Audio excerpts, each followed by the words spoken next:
السلام عليكم ورحمة الله. I am Dr. Abdullah Shahri from Saudi Al Cardiac Center. I will be the panelist today, inshallah. Today we have three lectures. First with Dr.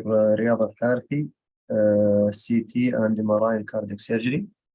The second lecture will be with Dr. Anur Al-Budubi, and she will talk about cardiac surgical pharmacology.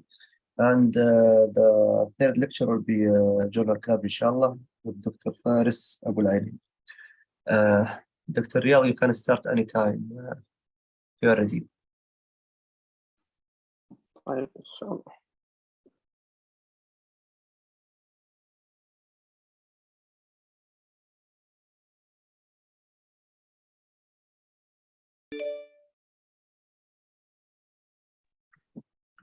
Assalamu alaikum. Before I start, I want to be welcome Dr. Ali Al-Anizi, cardiology imaging consultant at King Faisal Specialist Hospital at Riyadh, and thanks him to join with us for a lecture of CT and MRI in cardiac surgery. CT and MRI in cardiac surgery.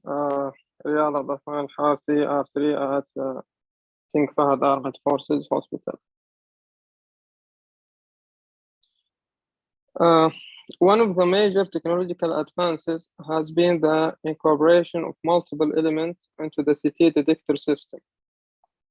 Called multi-detector CT, nowadays all modern scanner have multiple detectors, so it's just termed CT. CT angiography is done to evaluate the presence and extent coronary artery disease. In patients with a stable angina, it can aid diagnosis and detection of obstructive coronary artery disease.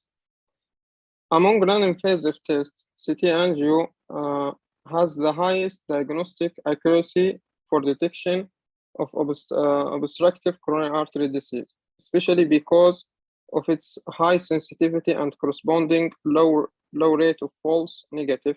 CT angio is a test best suited to identify patients at low risk for future cardiovascular events. It also has helped with prognosis, coronary atherosclerosis. CT angio not only detects the presence and extent of stenosis, but also coronary plaque. This is why the test finding can be used to guide management plan, either by diagnosis of obstructive coronary artery disease and proceeding for revascularization procedure, or by assessing prognosis for medical therapy. In patients with intermediate or low probability of acute coronary syndrome, or patients who are hemodynamic stable with ongoing chest pain, an ischemic ECG, and no troponin leak, and no past history of ischemic heart disease, CT angio is an effective test to exclude the diagnosis. A negative CT angio is associated with at least a 2-year period with very low risk of cardiovascular events. Cardiac CT also provide the cardiac surgeon with non-invasive method to assess graft patency after CABG. Image cuts are synchronized to the ECG. A bolus dose of IV contrast is given. Nitroglycerin, usually sublingual, is given immediately prior to examination to dilate the coronary. Typically, a short-acting oral or intravenous beta blocker is administered if needed to slow the heart rate less than 60 to 70 beats per minute. The most common contraindication is severe renal insufficiency, like estimated glomerular filtration rate less than 30, history of allergy, contrast, or anaphylaxis. Pre-medication may be required. Limitation: patient most cooperative and able to hold their breath for 5 to 10 seconds. Cardiac tachyarrhythmia and excessive motion from tachypnea or in cooperative patients. Inability to perform breath hold can lead to non-diagnostic CT examination, especially with basic CT technology. CT angio detect luminal narrowing equal or more than 50% diameter with 95 to 99% sensitivity. However,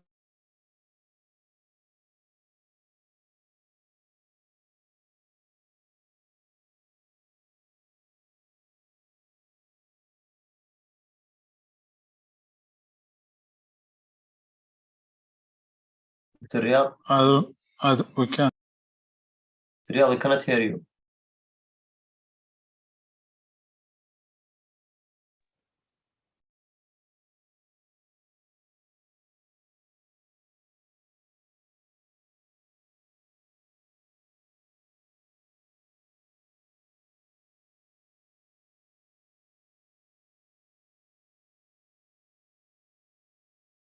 يا دكتور رياض تسمعنا؟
Did somebody call him?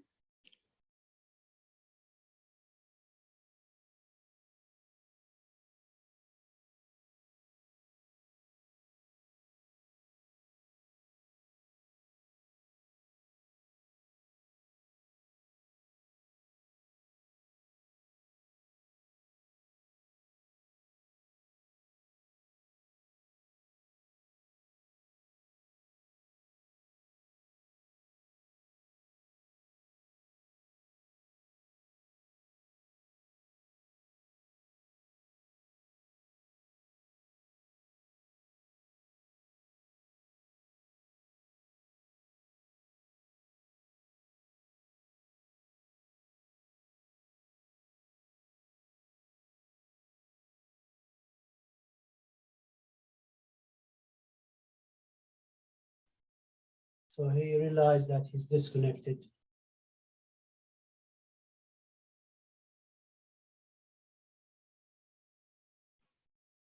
السلام عليكم. ايوه يا دكتور رياض. أيوة دكتور رياض, we hear you now. معلش.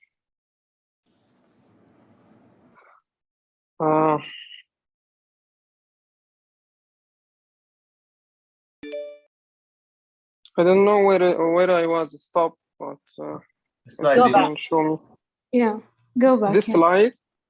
No, before. Before this slide, Mm-hmm. mean Yes. FFR. Yes. Okay.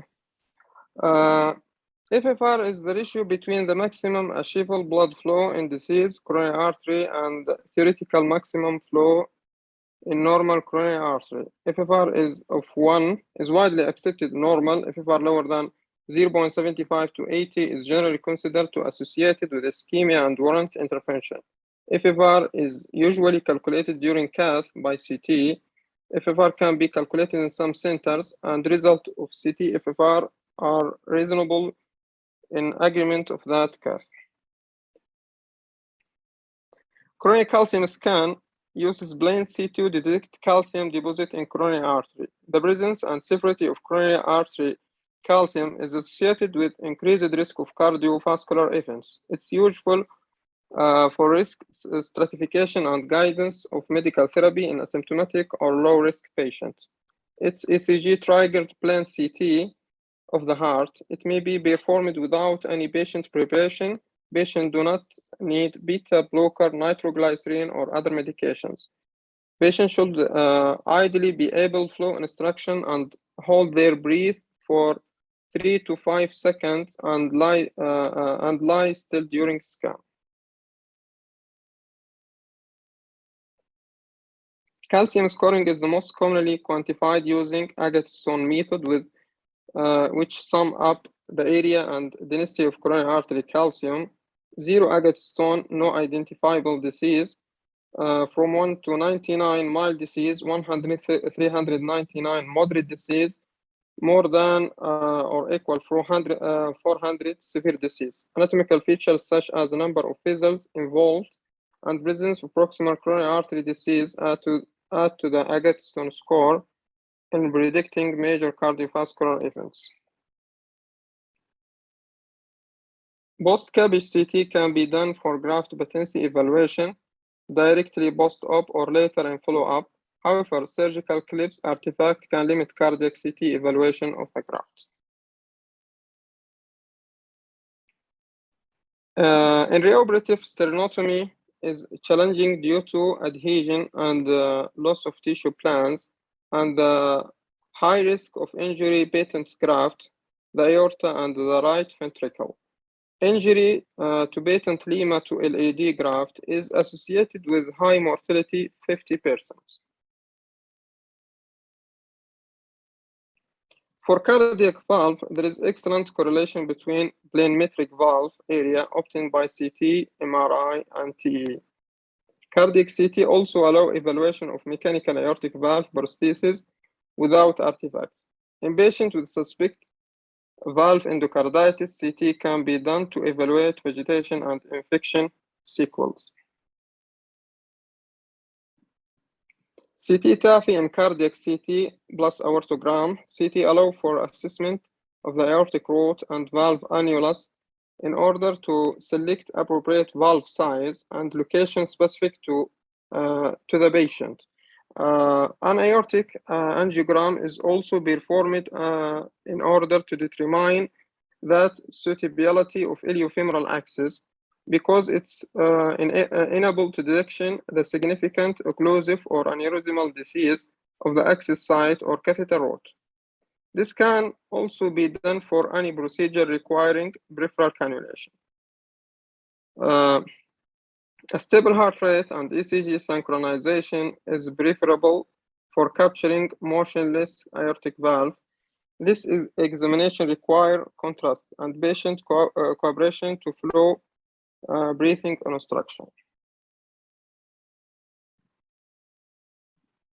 Non-contrast CT is considered the best imaging modality to see aortic calcification. If portion of the aorta and calcified in CT aortic, then aortic cross-clamping cannulation at those sites can be avoided to limit an embolic event or stroke. For aortic aneurysm, CT is the most accurate modality to evaluate the aortic root. The aortic root can be sized. Also, the exact location of aneurysmal pathology can be evaluated, and its relation to the valve sinotubular junction.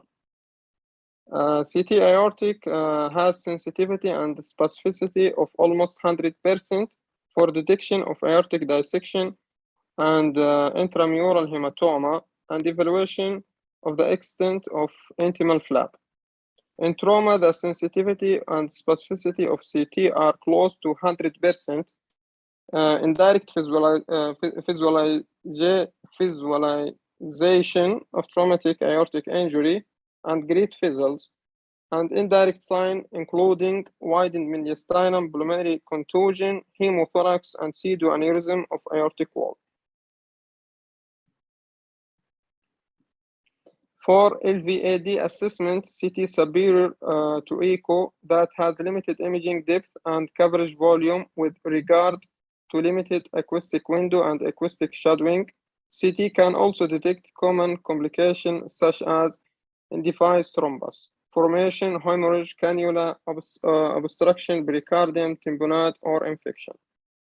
In cardiac masses, MRI is preferred, but CT can be more feasible and may be required to evaluate mediastinum, chest wall, lung, or if the patient has contraindication, MRI. Cardiac MRI is the method of choice for assessment functional and tissue property of the heart, including atrial and ventricular anatomy and motion and myocardial tissue composition.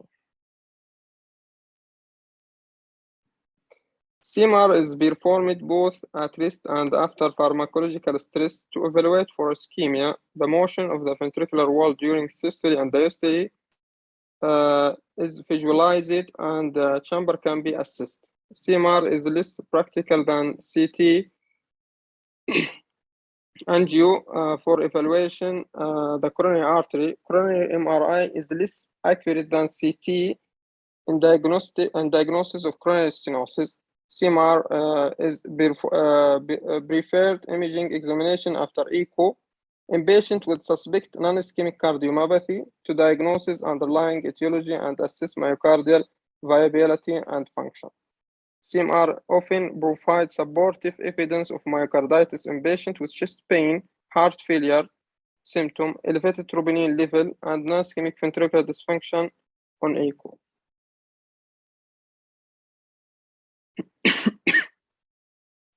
Secondary to echo, CMR can assess valvular motion and enable visualization of flow dynamic for turbulence and quantification of regurgitation. For pericardial disease, CMR enables direct visualization of pericardium and its uses suspected underlying pericardial disease, such as recurrent pericarditis, constrictive pericarditis, tumor invasion, or congenital absence of pericardium. CMR is a preferred examination for evaluating suspect cardiac tumor detected on echo. It enables better characterization of the tissue composition and perfusion. CT versus MRI, both modality give us a viable pre- and post-operative information, and also both technology are evolving. At present, certain generalization can be made. In favor of CT, angio is more accurate in diagnosis coronary artery disease. CT is preferred for preoperative planning, for reoperative CABG or minimal invasive cardiac surgery. All calcification are poorly seen in MRI, so CT considers superior to in demonstrating coronary, myocardial, pericardial, and valvular calcification. The same is true for mechanical valve and implantable devices because of large area of artifact on MR image. Functional evaluation is only possible with CT. Finally, all patients with surgical problem of aorta require evaluation with CT.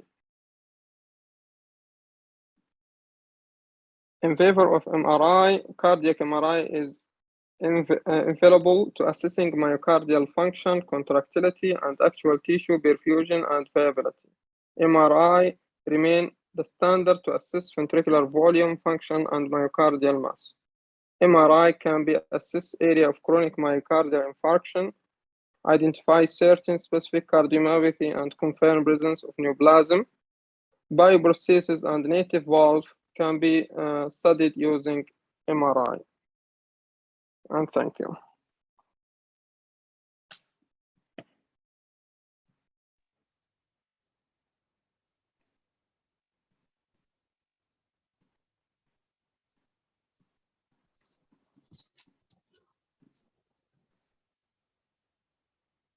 Thank you, Dr. Riyad, for this presentation. Any questions from the audience? Yes, good afternoon. This is Dr. Anazi. Thanks for inviting me to this meeting today. Thank you very much. I think was a good brief talk about the CT and MRI in cardiac surgery. I think just to recap things, what you just talked about, the CT is very important tool to help in pre and post cardiac surgery. Now the CT is almost now the best modality for the assessment of the coronary artery disease, anomalous coronary arteries, or fistula, or any abnormality in coronary arteries. It carries the negative predictive value of more than 99%. So it is a very accurate method to assess coronary artery. Number two, it gives very good prognostication for when you assess the patient. It can give you also the prognostication importance. So this is for coronary artery, and also it is very important modality tool for the CABG, and it is very accurate in assessment of post CABG patient looking for graft patency. I think it is almost close to the coronary angiogram when it comes to the CABG graft patency. The third thing that already talked about, which is the valvular assessment, especially mechanical or prosthetic valve, for the evaluation of the Panus formation or the stuck valve. When you do a full cycle CT, when you see the motion of the valves, any restriction of the leaflets, or also the Panus formation for the below the valve. Along with any thrombi on the valves, the CT is very accurate modality to assess this. Also, you touch base on the devices, intracardiac device like LVAD. The LVAD also CT is the best modality to assess the any thrombi or obstruction of the LVAD. Cardiac masses, I agree, the MRI is definitely better when it comes to large masses, more than 1 centimeter. Cardiac MRI is better for tissue characterization, identification of the mass description, and also for the making diagnosis whether these masses are, for example, thrombi or tumors, metastasis, or benign tumors. The CT, the MRI also very important for assessment of myocarditis, for example. It is much better and higher sensitivity and the specific tool to assess myocarditis. Infiltrative diseases, also the assessment of the hemodynamics in terms of regurgitation and like aortic regurgitation and pulmonary regurgitation. It is very accurate tool, and it is the highest. It has the superiority over the echo in assessment of volumetric volumes of the right ventricle, and also the function, as well as the flow in the aortic, and especially in the aortic and pulmonary valve. Pericardial disease, the MRI is better to assess for constriction for both hemodynamics and anatomical. I think this is most of things that we talked about. We can, elaborate more if you have any questions on any specific area of these things. But I think very nice presentation and very comprehensive about the general idea about the MRI and CT on cardiac surgery. If you have any question for the presenter or for me, I'm willing to answer. Dr. Ali, thank you for attending. It's really beneficial to have you, and thank you for that. I have a question regarding the aortic dissection. So how you guys differentiate the flaps, if it's real flap, or it's something related to the imaging technique or something? Yeah, thank you very much. I think this is very important question, and we face it almost every day in radiology. And the flap, you have to be very careful when you do a one phase or single phase CT to assess for aortic dissection. So usually what we do is do a gated CT, that you image the structure based on the ECG, and you know what is the most static phase, that there is no motion, and you take the images. So when you do just an ungated CT, this is most likely you'll get a lot of artifacts. You cannot make sure if there is anything. However, the flap, you need to see the inlet of the flap from when it starts, and the like false lumen and the true lumen, and you see the thickening of the aorta. All this can help us to differentiate. However, when you have, like just yesterday, we had a very interesting case that came to emergency for CT chest and abdomen. There was a significant motion artifact. However, it was suspicious. We repeated the CT, gated CT today. It was very nice dissection of the aorta. So when you want to interpret the aorta, you need to request a specific requisition for dissection. Otherwise, it can be misdiagnosed. So it should be ECG gated images, right? Correct. And the flap is gonna have specific motion with this specific ECG going with the ECG. This is where you what I mean is you need to image the aorta while static, not moving. When you move, you find double structures. Okay, great. Thank you, Dr. Ali.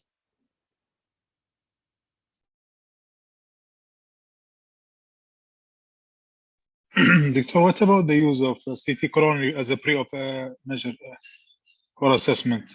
Yeah. Do you think we'll use it anytime soon instead of the coronary angio, or it's far from that? Yeah, no, I think I'm biased, but I can tell you CT, we have done cases on age of 70, 73, where there was no much calcification. The diagnostic accuracy almost like cath. However, now in guidelines, if you go by guidelines, they said the cutoff is 40. So if the age is below 40, you do CT, it can replace the cath, no need to do any coronary angiogram. Above 40, still in the guidelines, the conventional angiogram. I think this is just because of guidelines. So if we do reality, if you compare the cases that goes for angiogram, where they have CT, and we have a lot of them actually. For example, in our institution here in King Faisal, we do a lot of TAVI cases and valve cases. So those patients, because of the guidelines, they just go for angio regardless before the valve implantation. So when we compare the angio to CT, they are almost equal, the same, except for calcification. When you have a lot of calcification, the accuracy of CT drop too much when it's extensive calcification. So I think when you have no calcification, good images, the CT is extremely good modality to rule out obstructive coronary artery disease. But if you, until now, the guidelines said the cutoff is 40. Interesting, thank you.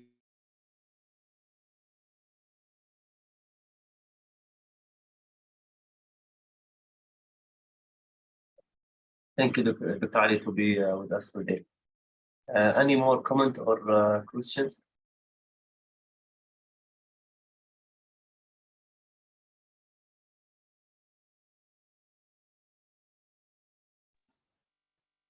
Okay.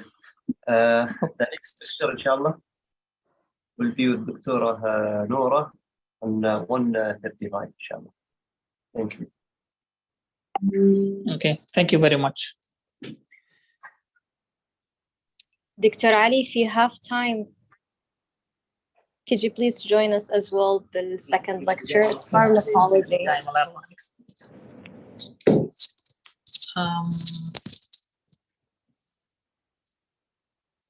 Sorry, I just missed somebody's talking to me. Dr.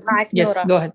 Hello, Doctor, if you have time, we would appreciate it if you could join the second lecture. Inshallah ما حتكون طويلة. Okay, inshallah. Thank you. No, Do we have Dr. Nada?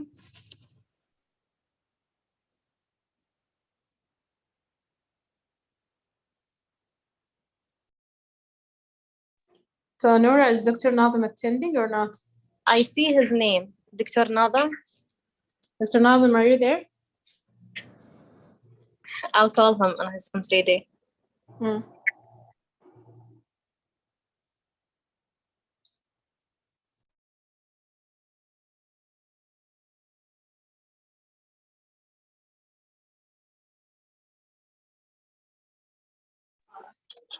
السلام عليكم. هلا وعليكم السلام السلام. عليكم دكتورة نورة. هلا دكتور، هلا فيك. عليكم السلام. موجود إن شاء الله. حياك الله يا دكتور ناظر. الله يسلمك، حياكم الله. أنتوا حتبدأوا هلا؟ إيه دكتور، بس دقيقة واحدة نحط السلايدز.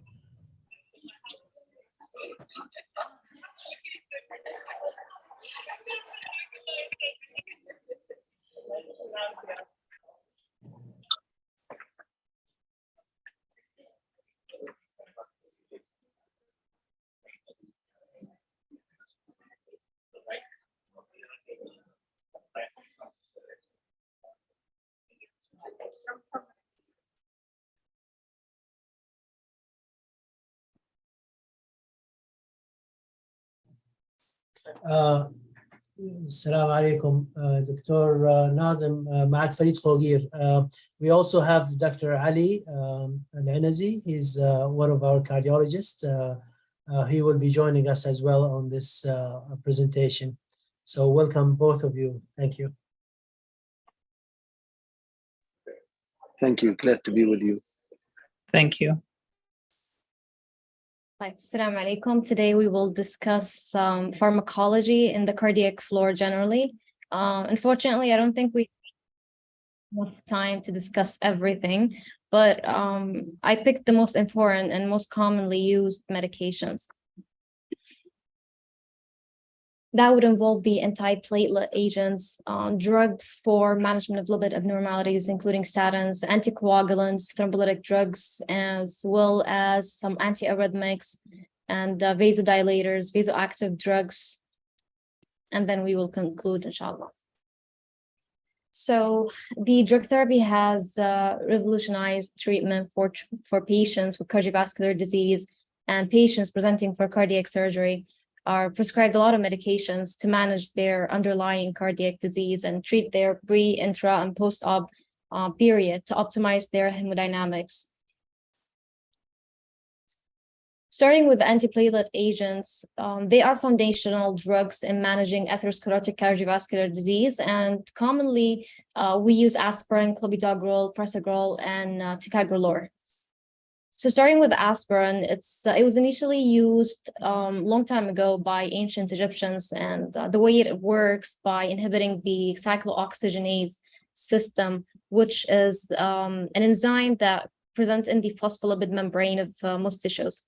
So basically, the COX system will catalyze the conversion of arachidonic acid to prostaglandins, which in turn, give rise to the thromboxane. And as we know, thromboxane is important for the platelet reactivity. So it would increase the platelet reactivity and promote the vasoconstriction.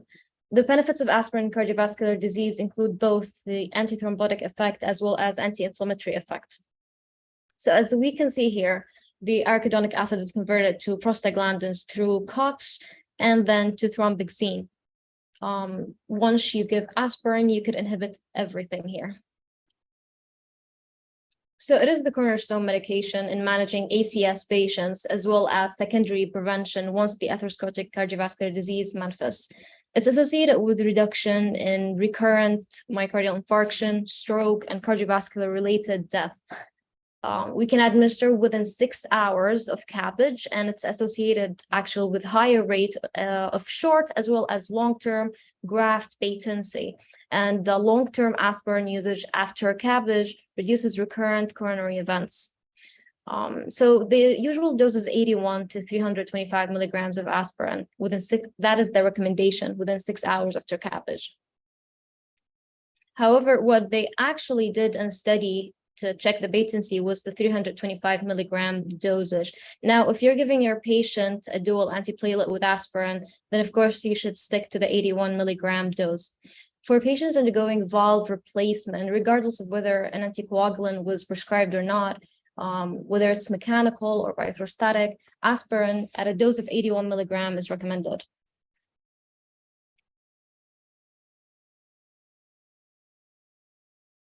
So the major side effect of aspirin is GI bleed due to its toxic effect on the gastric mucosa.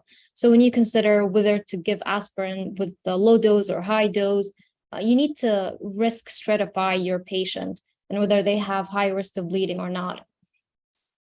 So a recent trial was done, and it included a size of 2,000 patients who were preoperatively randomized with and without aspirin. And in both groups, they had approximately the same risk of bleeding, 1.8 compared to 2.1%, and cardiovascular events of 19.3 compared to 20%. The group that received aspirin pre-op had 1.1% rate of tamponade compared to 0.4 in the group that didn't receive aspirin. The risks and benefits of pre-op aspirin before CABG may be uncertain because of all of this. So we have the GI bleed, we have the tamponade, and as a result, the Society of Thoracic Surgeons advised consideration of the patient's bleeding and thrombotic risk when determining the pre-op use. Even so, it is prescribed 90% of the times for coronary artery disease patients. Moving on to clopidogrel. So clopidogrel belongs to the class of drugs called phenobarbital, and these drugs bind to the adenosine diphosphate receptor, ADP receptor, on the platelet irreversibly. So clopidogrel is a broad drug that undergoes extensive first-pass metabolism. This is through the cytochrome P450. So as you might think, yes, it will have a lot of drug-drug interactions. There is substantial genetic variability as well in the clopidogrel metabolism. And because of this, we have heterogeneous platelet response among recipients. Clopidogrel is used for 30 days after PCI with pyrimethyl, but if it's drug-eluting stents, usually it's 6 to 12 months after PCI. This is for the purpose of reducing the risk of acute stent thrombosis. Longer durations of dual antiplatelet therapy are increasingly prescribed for general secondary prevention for patients at high ischemia risk. In the case of acute coronary syndrome, the CURE trial with 12,000 patients showed that death related or cardiovascular death, as well as MI, stroke, were all reduced from 11.4% to 9.3% with combining aspirin and clopidogrel compared to giving aspirin alone with placebo.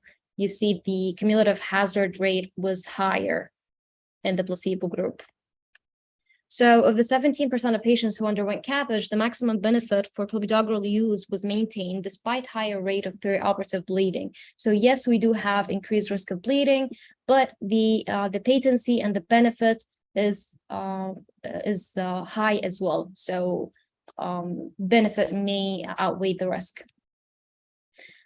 In this force plot, we can see the comparison between clopidogrel and aspirin and placebo alone. And as you can see, perioperatively, whether it's CABG or BCI, there is a better outcome associated with clopidogrel based on the CURE trial. So there's approximately 2% of ACS patients benefit from clopidogrel therapy regarding the death and MI and stroke. Those patients who undergo surgery suffer at least 2% increase in bleeding, as we mentioned. The postoperative bleeding was not associated with an increase in mortality. And furthermore, it occurred mostly in patients who had received clopidogrel within 5 days before their surgery. In an effort to better understand the bleeding diathesis, there was stratified emergent coronary artery bypass patients by last clopidogrel dose. So the first group was 0 to 4 days pre-op, and the second was 5 to 8 days pre-op versus never received clopidogrel. And in the first group, they had 15% of patients return to the operating room for bleeding complications versus only 2% in the group without. However, again, there was no increase in mortality. In a separate study, the Acuity trial, the clopidogrel also reduced the perioperative ischemia events in patients with ACS, and a meta-analysis showed that the combination of clopidogrel and aspirin after CABG may improve the saphenous vein graft patency, despite the bleeding risk it poses to those progressing to CABG. Clopidogrel is indicated in patients with ACS. Thus, although the guidelines may recommend clopidogrel to be withheld for approximately 5 days before CABG, of course, if it's necessary, you can rush your patient to the OR. But in those patients with ACS put at risk by withholding clopidogrel for any period of time, it may be beneficial to bridge them to surgery by administering a short-acting antiplatelet agent while awaiting a washout period of clopidogrel. Now we'll talk a little bit on prasugrel. So it is also the same medication. It's a similar medication to clopidogrel. However, the difference is that it has less hepatic degradation and higher bioavailability and potency. As with clopidogrel, platelets are irreversibly inhibited. And although the Triology study didn't show a benefit of prasugrel over clopidogrel, but there was another trial, the Triton trial, and they studied around 13,000 patients with ACS, and they randomized them.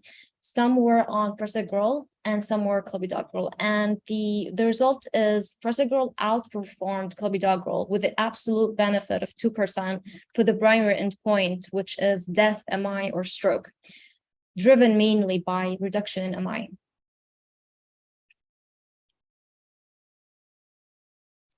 Of the 346 patients treated with CABG, approximately half had their last dose of the study drug within 5 days of CABG. And those patients taking prasugrel underwent more reoperations for bleeding, around 11% versus 4 only with clopidogrel. However, they also suggested that there was lower overall mortality. As with clopidogrel, due to its potency and irreversibility, the guidelines recommend stopping prasugrel at least 7 days because of the increased bleeding more than clopidogrel. But clopidogrel, you can stop at 5 days only. So at least 7 days before CABG to limit bleeding and reoperations. And although unstable patients may need emergent surgery, stable patients need to wait for 7 days before you consider taking them to the OR.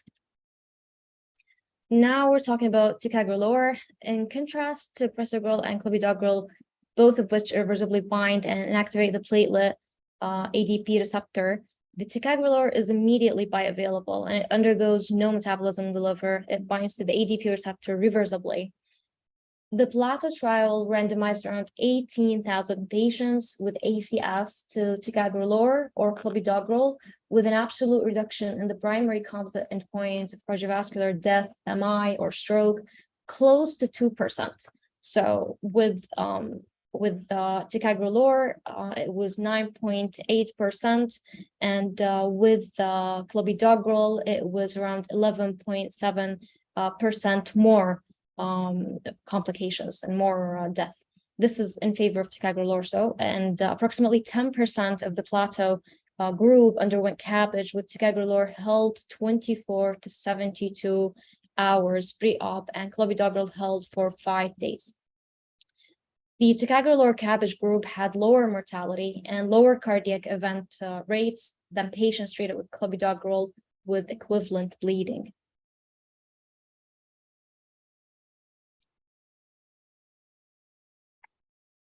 However, other studies have shown excess bleeding with ticagrelor as well. So trials have compared ticagrelor with both aspirin alone and aspirin with clopidogrel. And if the last dose of ticagrelor is within 72 hours of surgery, in contrast to 5 to 7 days for clopidogrel and prasugrel, they would still have excess bleeding. An important adverse effect of ticagrelor is actually non-cardiac dyspnea. And that would be the reason why 6% of patients will stop ticagrelor and switch to another dual antiplatelet. Out of the lipid abnormalities and lipid controlling meds, we'll only talk about statins. Statin therapy is a cornerstone treatment for patients with atherosclerotic vascular disease. This class of drugs act on the hepatocyte to inhibit the HMGO CoA reductase. It decreases the cholesterol synthesis in the liver. It upregulates the surface LDL cholesterol receptor, which increases the LDL clearance, and it also has some anti-inflammatory properties. So the high-intensity statin therapy includes atorvastatin at a dose of 40 to 80 milligrams, or rosuvastatin at a dose of 20 to 40 milligrams. Usually a more moderate intensity statin therapy would include lower doses of both, or simvastatin at 20 to 40. To reduce the long-term incidence of stroke, MI, and death, patients undergo CABG have to be on statin. This is class 1 indication for statin therapy. The statin therapy after CABG may also improve the vein graft patency and reduce the perioperative adverse events among patients undergoing vascular surgery. A recent randomized trial showed an increase in acute kidney injury, despite some thought that statin may protect the renal function.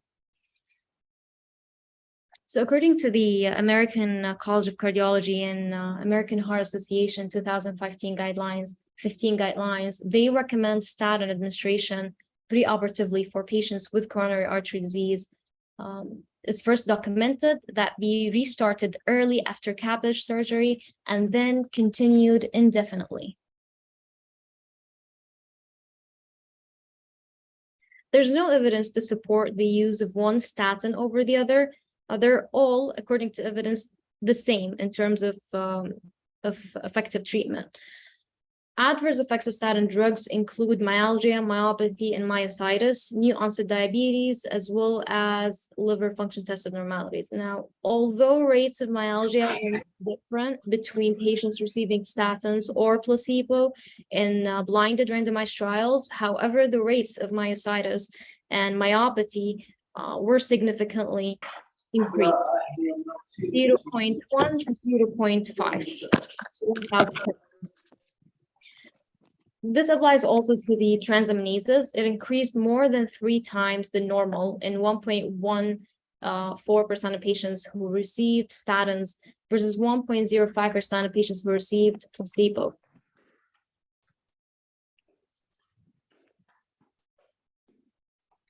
Now we'll move on to the anticoagulants, and before we do so, let's go through the coagulation cascade. So we have the extrinsic pathway and the intrinsic pathway. The extrinsic pathway is activated by tissue factor, like endothelial injury, and that would activate factor 7, which then initiates the activation of common pathway, starting with activating factor 10. We also have the intrinsic pathway. This incorporates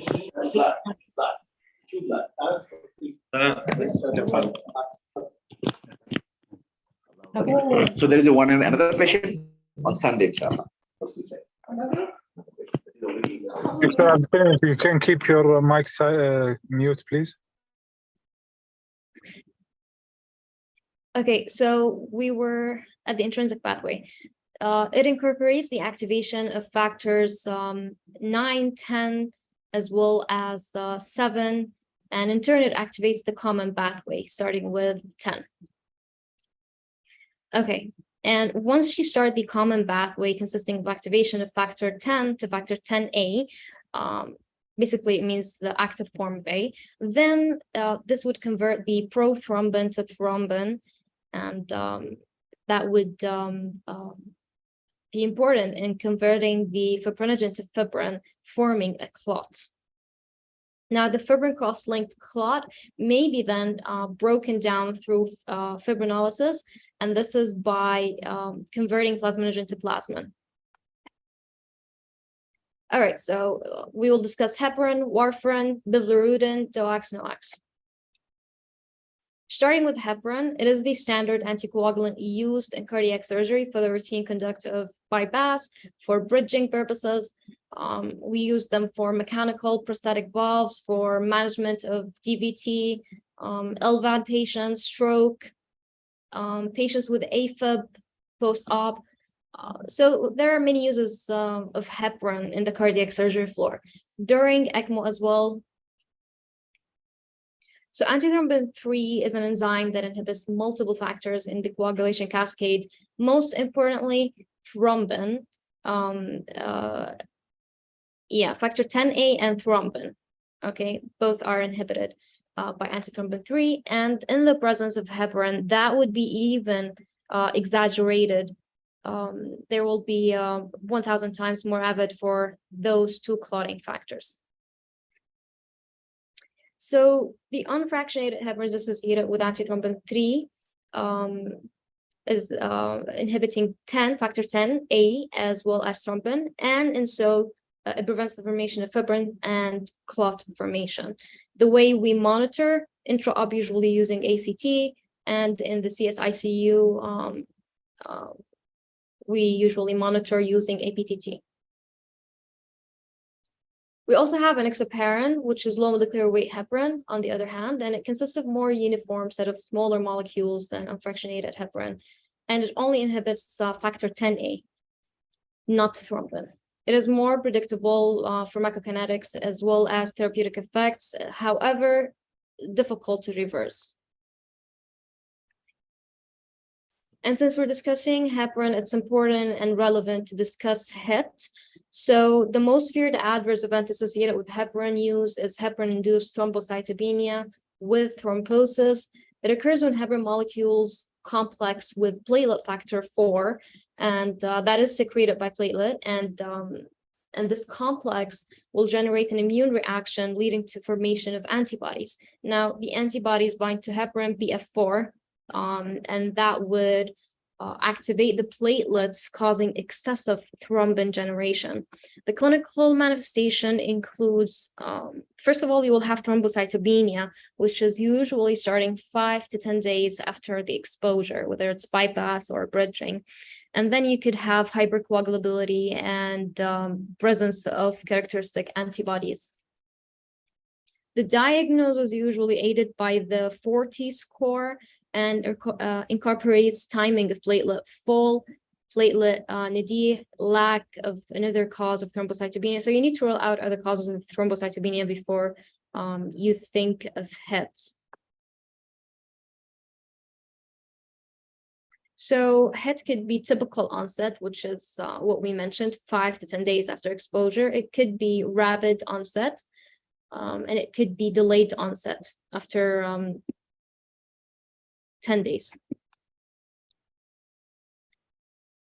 Severe thrombotic complication could also be seen in HIT patients, including adrenal vein thrombosis, hemorrhage, cavernous sinus thrombosis. They can present with extremity gangrene, coronary graft occlusion, as well as acute coronary syndrome, stroke, deep vein thrombosis. The diagnosis of HIT relies on the clinical presentation, coupled with identification of anti-BF4 antibody, along with evidence of positive platelet activation. So the gold standard diagnosis of HIT through the serotonin release assay. And for management-wise, the first thing you need to stop heparin products and provide anticoagulation with a direct thrombin inhibitor, like ergotrapan or bilzarudin. Warfarin should be prescribed only after you resolve HIT problem, so at least 2 days of recovering platelet count.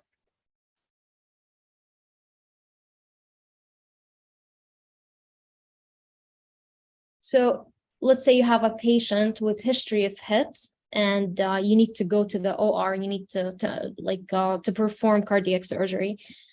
So you have 3 options.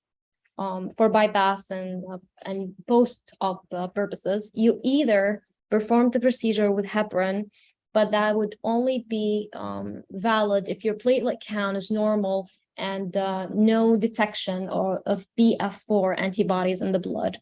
The second option, you perform the surgery with heparin, but only after plasmapheresis to remove all of the BF4 antibodies. The third option, now, if you still have positive antibodies and you just need to go to another anticoagulant like bivalirudin or argatroban. So the cardiac surgical management of patient with HIT is complex. It should be performed with careful planning by a multidisciplinary team. Nevertheless, the beauty of heparin is that its activity can be reversed with protamine. Usually the dose is 1 milligram of protamine per 100 units of heparin. Adverse effects of protamine include allergies, anaphylaxis, and hypotension. That's why intra-op, when you reverse heparin, you need to inject the protamine slowly to avoid any hypotension crisis. Moving on to warfarin. It is used as an anticoagulant. Noura? Further. Just a couple words about HIT management. The antibody persists for at least 6 months. So if the patient needs to go for urgent surgery, then you should check the antibody, as you said. If it's still positive, you cannot use heparin.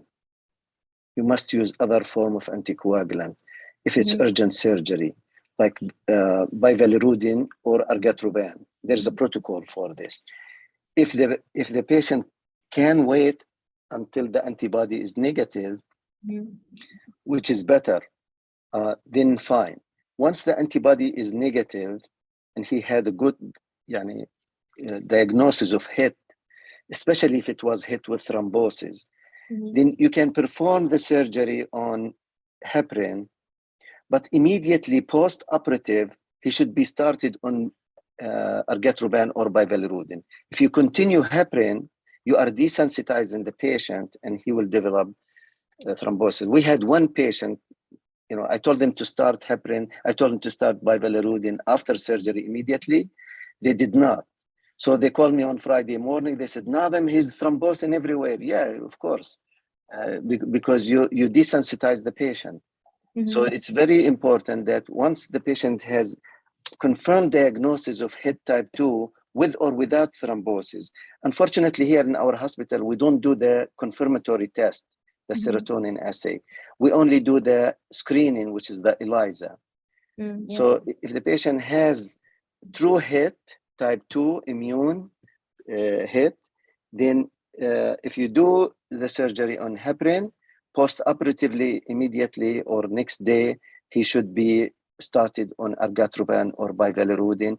Or if it's only for DVT prophylaxis, you can use fondaparinux if he did not have thrombosis. Regarding warfarin, you should not start warfarin. It's absolute contraindication until the platelet goes at least above 100, better above 150. And then you should keep argatroban or bivalirudin until the INR is around 4 or 4.5, because argatroban, especially argatroban, give you false INR. So the INR will reach 4, and it should not take 1 or 2 days to reach 4. If that's the case, then the patient is actually falsely anticoagulated or auto-anticoagulated.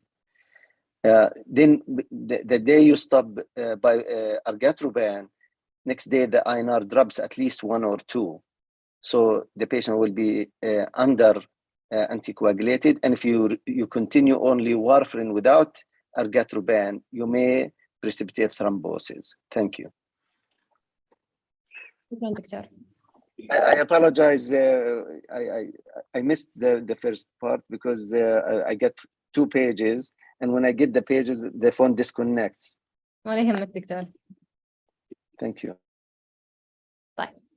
We'll continue warfarin. So we said it's an anticoagulant for diverse reasons, but commonly encounter conditions such as AFib, thromboprophylaxis for mechanical heart valves, DVT, BE, as well as for the treatment of HIT. But on the long run, as Dr. Nadhim explained, we don't start immediately. So warfarin prevents the conversion of vitamin K dependent clotting factors to its active form, and hence depletes the vitamin K depending clotting factors. So due to the half-life of these factors, there's a lag for several days. During this period, you need to bridge with something else like heparin, for example. Furthermore, as the initial doses of inactive protein CNS before taking effect on the clotting factors 2, 7, 9, and 10, it is theoretically a procoagulant for the first few days of therapy and can develop clotting. This additional rare but serious procoagulant effect of initial warfarin therapy can induce skin necrosis, which manifest as skin lesions that evolved in necrotic ulcers, with substantial associated morbidity and mortality. Warfarin is usually monitored through INR, and the specific therapeutic targets depends on the indication for starting warfarin. For example, if you're giving your patient a tissue valve, whether it's mitral or aortic, the target is 2 to 3. If it's mechanical mitral, then it's 2.5 to 3.5. If it's LVAD, I think it's also 2 to 3. So it depends on the indication.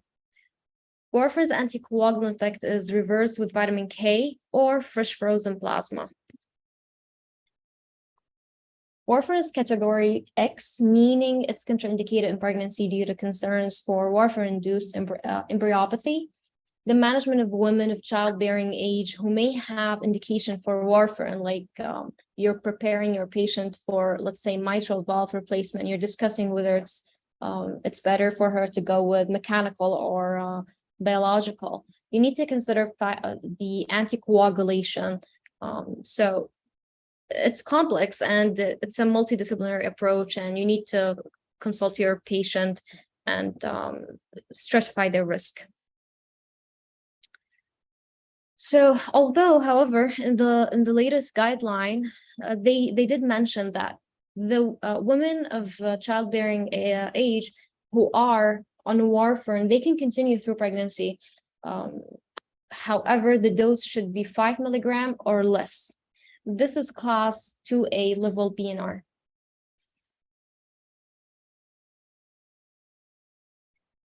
Moving on to bivlorudin, so it belongs to a class of drugs. A couple things.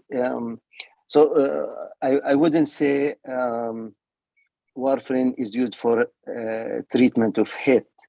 Warfarin can be bridged to treat the thrombosis, but not HIT.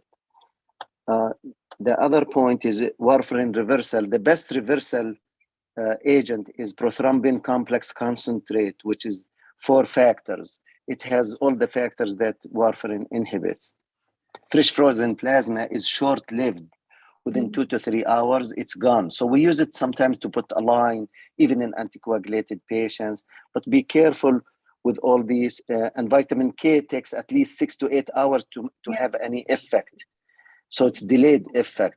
I use it sometimes like oral vitamin K for patient planned for surgery next day or the following day to lower the INR to close to 2 or so. But the best or immediate reversing agent is prothrombin complex concentrate. Regarding pregnancy, yes, the embryopathy occurred from week 2 to between weeks 6 and 12. So if the lady becomes pregnant, she should come tell us she's pregnant. The most common standard of care is to switch her to enoxaparin until week 12.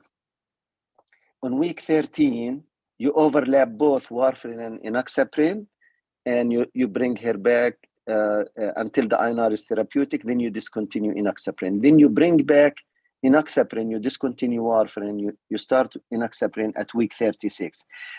But also, as you mentioned, that in Europe more than North America, that they recommend if the patient's INR is less than 5, if the patient's warfarin dose less than 5, to keep throughout pregnancy.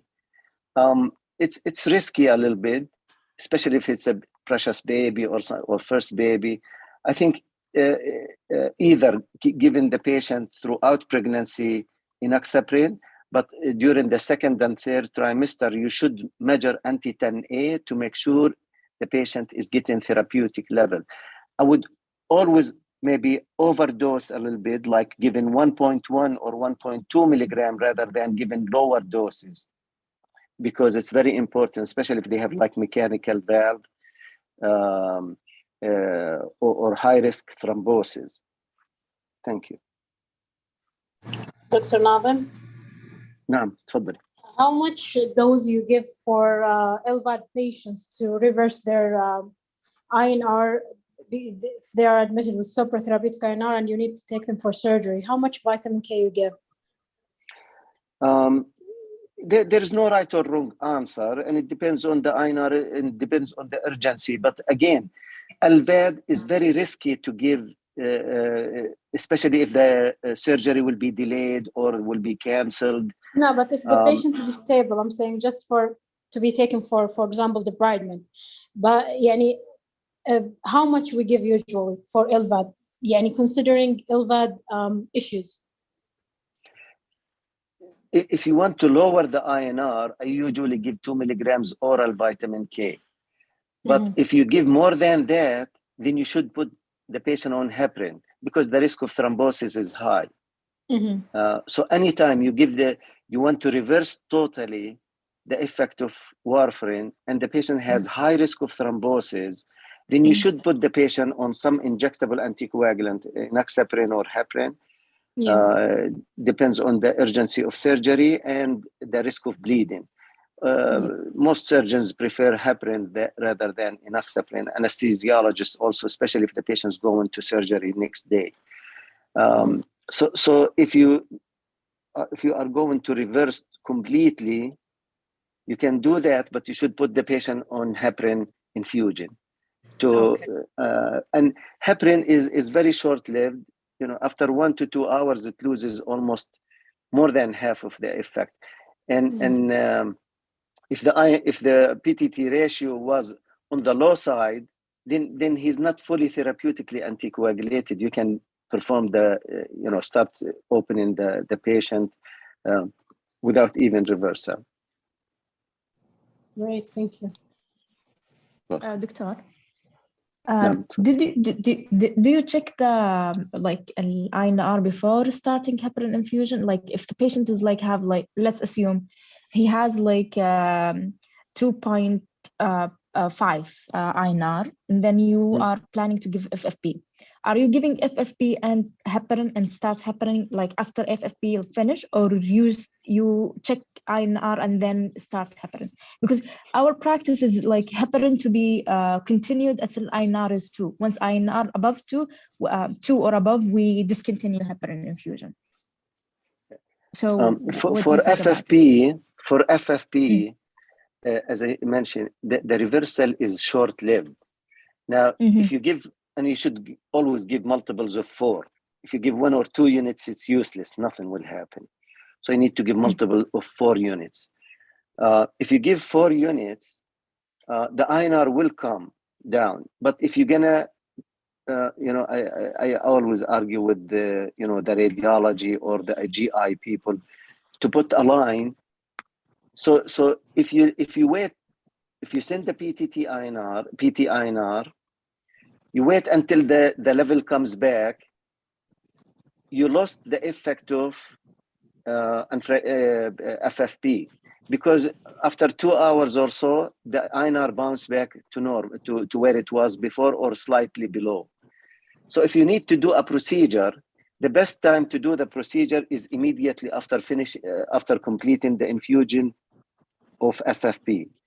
If you wait longer than that, until the level comes back, so it takes 2 hours to do that, you may not get the full effect of the FFP. Now, if the patient needs strong anticoagulation, the indication is strong indication, you should resume heparin, but you should after 4 hours or so, check the PTT ratio again, because you want to make sure that he is therapeutically anticoagulated. I hope I answered your question. Doctor, what I mean is, I already give the FFP, okay? I'm patient for surgery tomorrow. Okay. No, don't give should FFP today for tomorrow. No. I mean, sorry. مثلا I give vitamin K. Okay. Should I also start heparin infusion on these patients, or No, it depends on just the an FFP? indication. It depends on the indication, and it depends how high was the INR before. If you're not given anything, you're given vitamin K tonight, and the INR is let's say the patient has mechanical valve. If he was or LV thrombus, if it's atrial fibrillation, I probably would not check it. Just check it in the morning. And then if the patient still fully anticoagulated, then give FFP then in the morning, not the day before, because as I said, it's not going to be effective next day. If the patient has strong indication for anticoagulation, then yes, you should always check. But for the vitamin K, check it after 6 to 8 hours. Don't check it sooner than that, because you will not see the effect. Thank you, Doctor. Shukran. Okay, so did we finish the slide?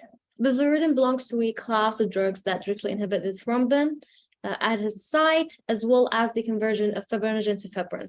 So you can monitor using ACT or PTT.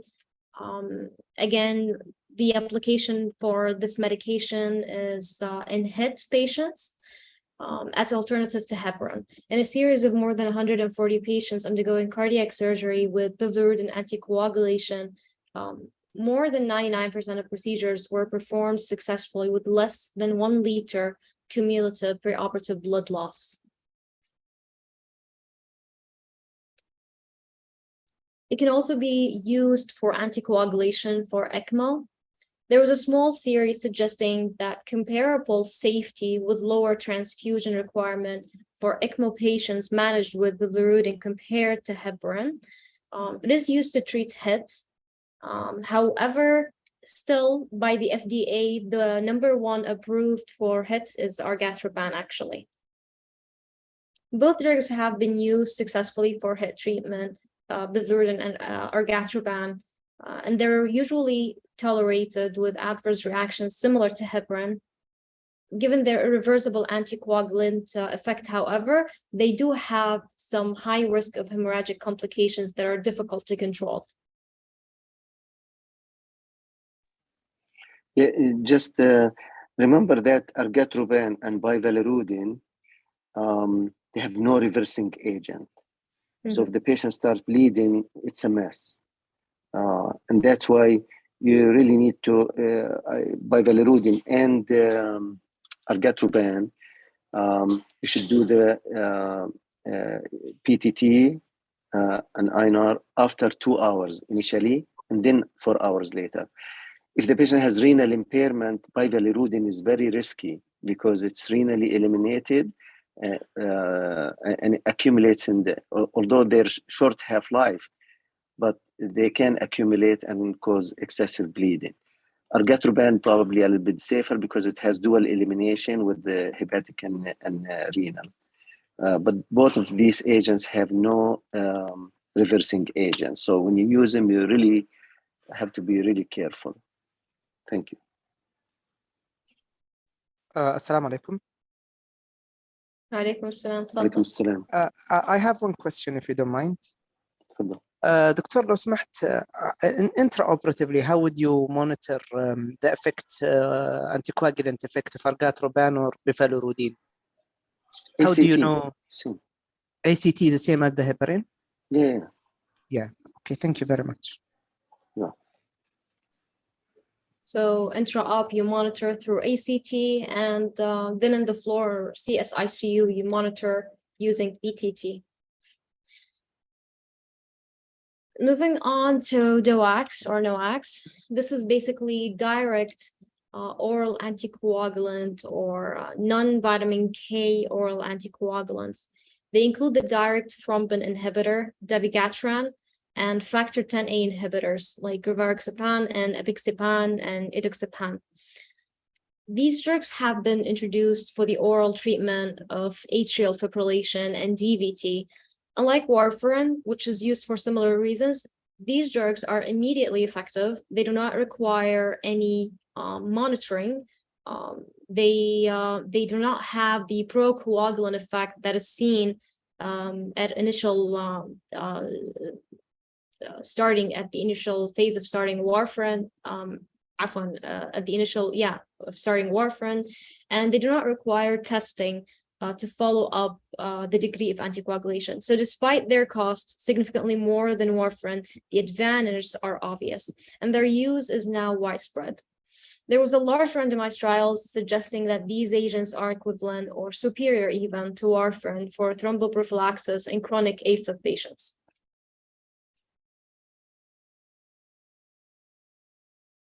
So these agents have been approved for non-valvular atrial fibrillation in the patients with significant valvular heart disease. However, they were excluded from the pivotal trial. So it wasn't clear at the beginning whether it's safe to use it or not. And then there was another trial, the REALIGN trial, which tested warfarin versus dabigatran anticoagulation for patients with mechanical aortic or mitral prosthesis. And the trial was stopped early on, and this is because the group who were on dabigatran, they had severe thromboembolism and bleeding. Thus, the DOACs should be avoided for patients requiring anticoagulation for heart valve prosthesis. It should be also emphasized that the patients with post-operative atrial fibrillation after cardiac surgery not involving valve replacement were not studied in the pivotal trial. Thus, we cannot 100% support or be against the use of such agent. I think probably we need more studies to study, to focus on the post-op AFib and the use of the dabigatran. There's actually more studies came out for even aortic valve, which is the simplest, the least thrombogenic, and now also for the on-X valve, which is the lowest required INR for the on-X valve, especially in the aortic position. Apixaban, they did studies, rivaroxaban did studies. So all of them shows increased risk of thrombosis. So no mechanical valves should receive any DOAC. Similarly, patients who have left ventricular thrombus, there is case reports that it worked, it was safe, but it's not the standard of care. The standard of care is warfarin. So mechanical valves, left ventricular thrombus, patients with antiphospholipid syndrome, they failed also. So these patients should not be on any DOACs. Now, what about biprosthetic valve? Patients who have biprosthetic valve. Now, in the first 3 months, it should always be warfarin. After 3 months, if he has atrial fibrillation, patients may be switched to any of the DOACs at this time, after 3 months. However, in North America, said if the original pathology of the mitral valve was mitral stenosis, they're iffy about it. Europeans said no. Once the valve is replaced, you can use DOACs for any of these. Thank you. So, doctor, we cannot use it for biprosthesis or mechanical. However, in AFib, post-cardiac surgery, because I didn't find any trials for AFib. No. In the immediate post-operative, the first 3 months should always be warfarin. After the 3rd month, if the patient, hello, can you hear me? Because my phone keeps going on and off. After the 3 first months, then if the patient has only atrial fibrillation, then you can use the DOACs for that indication. Okay. That's clear now. Dr. Nazem? نعم تفضل. I have, sorry, one question since you mentioned the antiphospholipid syndrome patients. Those patients, when it comes to anticoagulation intraoperatively, do we treat them as a regular patient when it comes to the target for bypass and the same dosage of heparin, or we treat them differently? Because I read that their antibodies can interfere with the ACT results. Am I correct or not? This is beautiful question. I hope it don't take long, but just maybe a few months ago, we had one patient who came in with low INR, thrombosed one of the leaflets of the mitral valve. And as usual, they stop warfarin and they start heparin. But the patient's baseline PTT was more than 80. So he's already 2.5 ratio. So they never started heparin on the patient. So when I came on Sunday morning, I said, why are you not starting heparin? They said, he's already therapeutic. I said, he's already therapeutic because he's antiphospholipid. So you need to go from there 1.5 times that ratio. So unfortunately, a few hours later, the patient started huffing and puffing, shortness of breath, he cannot breathe. We did echo quickly, the gradient was almost 35. So he's thrombosed completely his valve. He was taken to surgery immediately. So antiphospholipid syndrome with pre-existing or already the PTT ratio, it's not, usually in those patients is high. So it looks as if it's therapeutic. No, you need to go 1.5 times that. Now, how does the ACT looks in those patients? Honestly, I'm not sure how would it look. But maybe we can ask the anesthesiologist how did it look in these patients? Is it interfering or not? Or maybe I'll ask Dr. Tariq Aweda next week if it affects the ACT or not. Because we had a very bad experience with one antiphospholipid. I only saw one patient really and made me afraid of this disease actually. Yes. Yeah. I expect that the ACT is also affected, but since I don't deal with the ACT most of the time, it's in the OR. I don't deal with it. I don't see it. But this is an intriguing question that stimulates. It's worth looking into it. I will look into it to see if the ACT is affected, if there's literature on it. And also I will discuss with our colleague, he's a consultant hematopathologist. He's the director of the coagulation lab. So I will ask him and maybe I'll communicate with Noura, and Noura, she will distribute the information to you all. Okay, thank you, doctor. Thank you.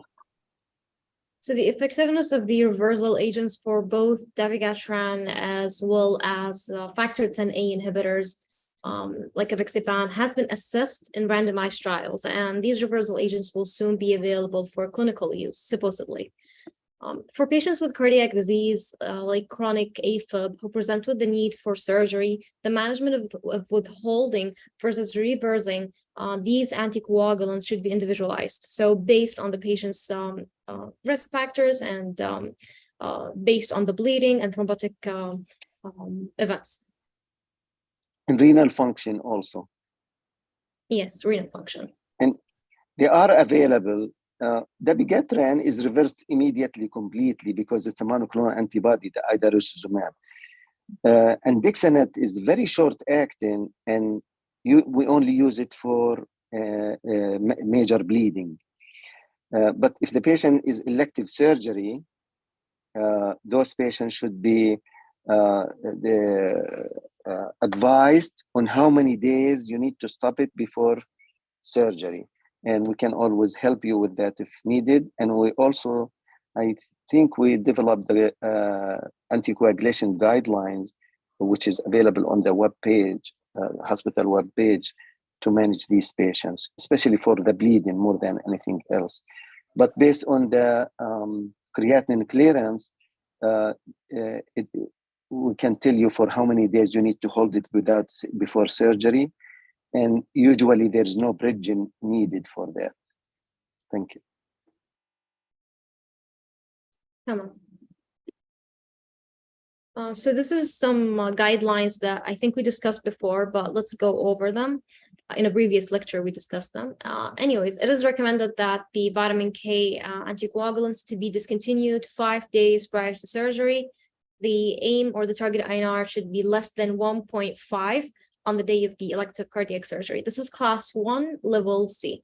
For patients on NOACs, pre-op discontinuation is recommended at least 48 to 96 hours prior to the surgery, depending on the renal function and the agent that was utilized. This is also class 1, level C.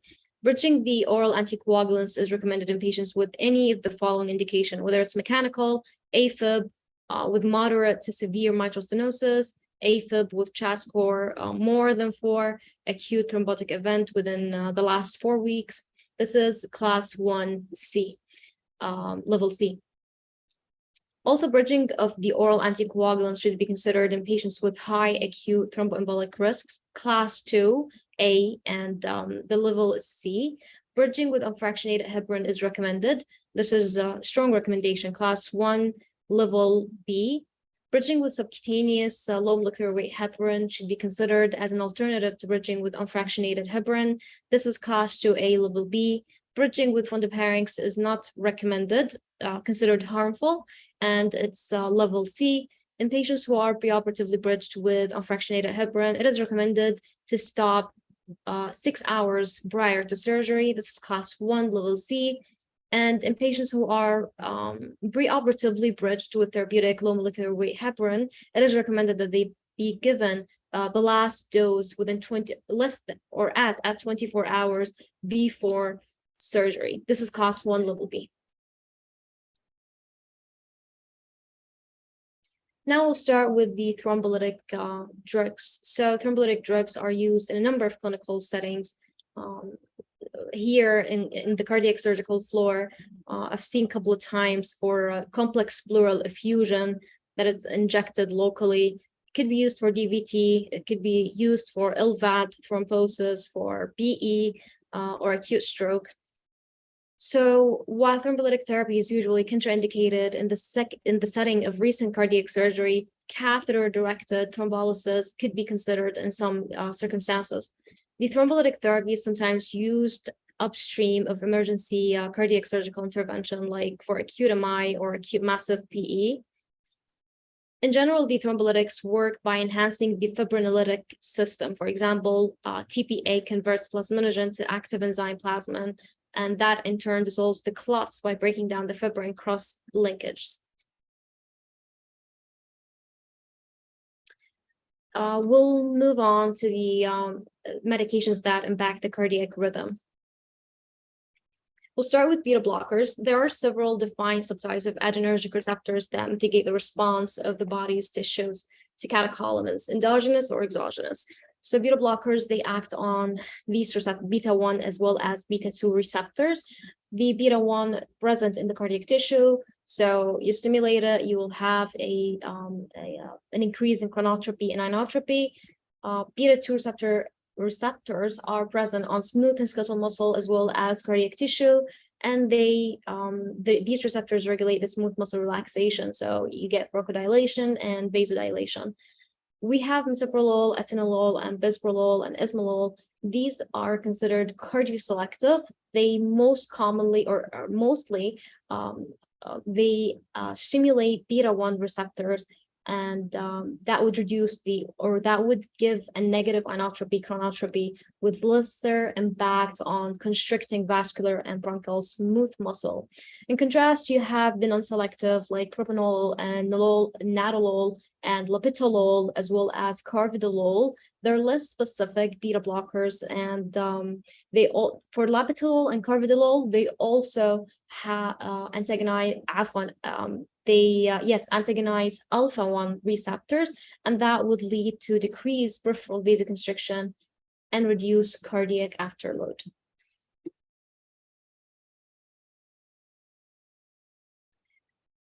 Clinically, beta blockers are mainstays of therapy for patients with acute coronary syndromes and stable angina, as they reduce the myocardial oxygen demand for treatment of AFib as well, and supraventricular arrhythmias when rate or rhythm control is needed, and for patients with heart failure because it reduces the mortality. For patients undergoing cardiac surgery, guidelines recommend beta blockers as prophylaxis against post-operative AFib. So outside of the immediate post-operative period, the use of beta blockers can be guided by the underlying clinical condition. So whether they have arrhythmia, heart failure, stable coronary disease, or acute MI. In heart failure patients, recommended beta blockers include metoprolol, succinate with extended release, carvedilol, and bisoprolol. The physiologic adverse effects of beta blockers include hypotension and bradycardia. Those are the most important two side effects of using beta blockers. When prescribed acutely, beta blockers can worsen the heart failure. However, with long-term use, they actually reduce the mortality. Thus, in patients with LV systolic dysfunction, slow gradual titration of beta blockers is necessary, but their use in acute heart failure, like immediate post-op period, should be with caution if needed.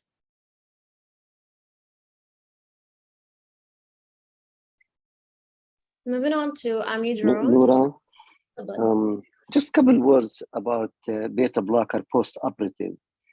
One of the most important medication to resume quickly if no contraindication, if the patient is off inotropes, suppressors, is beta blocker, because especially once you manipulate the heart, the risk of atrial fibrillation is high.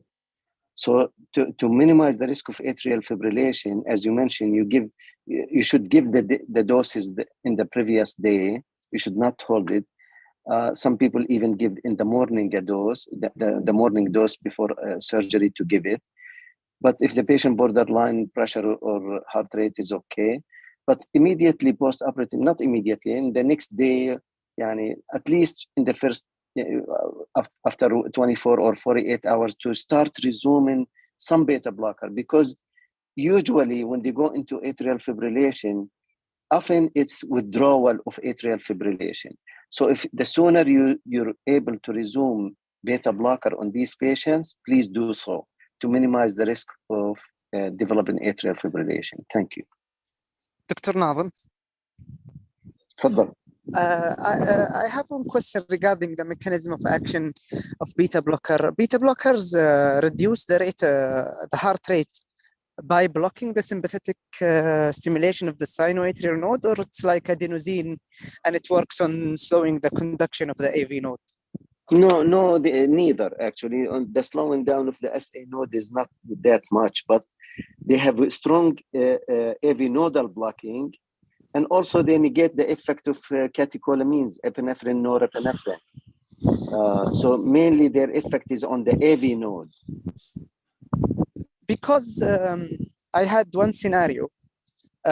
We had a patient with heart block, and he had an implanted pacemaker to him, and I think the mode of the pacemaker was sensing the sinoatrial node and pacing the ventricle based on the sinoatrial node. He came to us post-op with heart failure due to tachycardia. That was my diagnosis, I think. He was tachycardic. His heart rate was 120, 130. And once someone suggested beta blocker, which I thought are useless in such patient because he's already AV blocked. Am I correct, or does beta blocker help in such situations? No, you said he already has a pacemaker. Yeah. Yeah. So the pacemaker has a lower limit and a upper limit. So, and especially in patients who have tachybrady syndrome. So, or if those who need a beta blocker. So we give the beta blocker to prevent the upper limit and to prevent the tachycardia and treat the condition for whichever the patient is need, like atrial fibrillation or coronary artery disease, ischemia. But the lower limit, the pacemaker will take care there. But how does the beta blocker work in such scenario of tachycardia? By stopping the catecholamine effect on the heart? By negating the catecholamine effect and blocking the AV node. But this patient had heart block, so he's already blocked. That's why I was thinking, how can it help this patient? No, he has heart block. He has complete heart block. He has complete heart block, but the pacemaker, usually in those patients, especially if they're young, they put a DDD pacemaker, which is, as you mentioned, it will be sensing the atrium, pacing the ventricle when needed. And also it can pace the atrium if the rate of the atria is very low. But usually the atrial rate usually stay the same, about 70 to 100, because the sinus node is working, but the block is at the AV node. So the tachycardia, sometimes the ventricle responds enough, and they may go into tachybrady syndrome. So the pacemaker will prevent the bradycardia, and the tachycardia will be prevented by the beta blocker. I understand, doctor. Okay, thank you. Okay. So we were discussing amiodarone. It inhibits multiple ion channels in the heart. It's considered class 3 antiarrhythmics. It blocks the sodium, the potassium, and the calcium channel blockers, and the overall electrophysiologic effect includes prolongation of action potential, and it prolongs different phases of different sites of the ECG, not only the QT interval, but also the AV nodal refractory period. It decreases the conduction velocity, causes bradycardia, decreased myocardial oxygen consumption. Despite the prolongation of the QT interval, amiodarone doesn't generally induce torsades de pointes or other arrhythmias. So, and amiodarone-induced proarrhythmias are uncommon.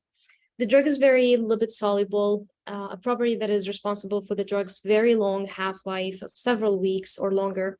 Amiodarone has multiple adverse effects as well as many clinical relevant drug-drug interactions. One of the most important side effects is pulmonary toxicity, and this could be seen in up to 17% of patients and manifests as acute pneumonitis, acute respiratory distress syndrome, and many other injury patterns. Abnormalities of thyroid, of course, and this is seen in 2 to 10% of patients after a course of long-term therapy. That's why it's important to obtain like a full thyroid function test pre-op to establish the baseline. Hepatotoxicity, it is seen in up to 30% of patients, and there is some risk of torsades. We said it's not that common, but there is some risk of torsades de pointes, and this is again because we're prolonging the QT interval. Nevertheless, despite its array of potential toxicities, amiodarone is routinely prescribed perioperatively, as its use appears to reduce the post-op AFib, as well as stroke and the length of hospital stay. In this setting, adverse effects are uncommon. So there was a trial called the PAPA-PAIR trial. They were comparing the amiodarone versus placebo to prevent post-operative atrial fibrillation. And they suggested that amiodarone was effective, whether patients were prescribed beta blockers with amiodarone or not. In that trial, there were very few acute adverse effects, the most common being nausea. The post-operative duration is limited to few weeks because of the toxicities that we mentioned.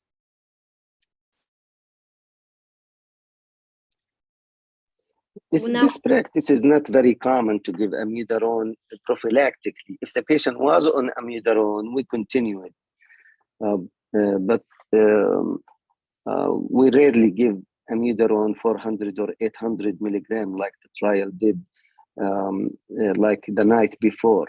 Although it may be a good practice, maybe a good prospective trial for one of you, the residents.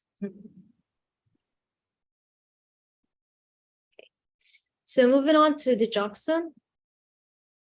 So digoxin inhibits the sodium-potassium ATPase on the myocytes. It leads to increase in the intracellular sodium, which in turn increases the intercellular calcium concentration. The increased intercellular calcium leads to increase in cardiac inotropy, which explains its the benefit and use in heart failure patients. Now, the electrophysiologic effect of digoxin include increase in myocyte automaticity, particularly at higher doses, as well as potentiation of vagal tone and reduction in the sympathetic tone, which gives rise to the lower heart rates that could help the heart failure patients, reducing the oxygen demand. Anyways, what's important here about digoxin, it is cleared by the kidneys, so you need to monitor the doses as it has, it could be toxic, especially in elderlies. The toxicity usually involves visual changes, GI disturbance in general, as well as arrhythmias. Okay, we have a question. Do we have a volunteer to read?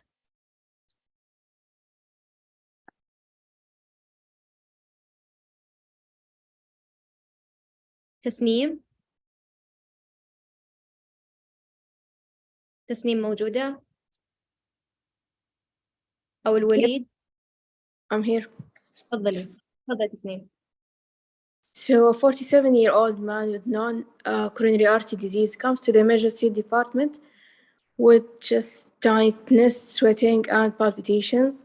His symptoms began abruptly 2 hours ago while he was at work.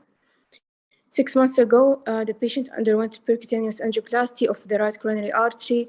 Past medical history also includes anxiety and panic attacks. Blood pressure is 180/90 and pulse is 110 with irregular rhythm. And Ismolol infusion produces rapid symptom relief with heart rate showing. Which of the following portions of the ECG would affect most significantly by the medication? Okay, so this patient looks like he's having unstable angina, and he was given he's having Ismolol infusion, which gave him rapid symptom relief, and the heart rate was also slowing. The question is, which part of the ECG would be affected by Ismolol?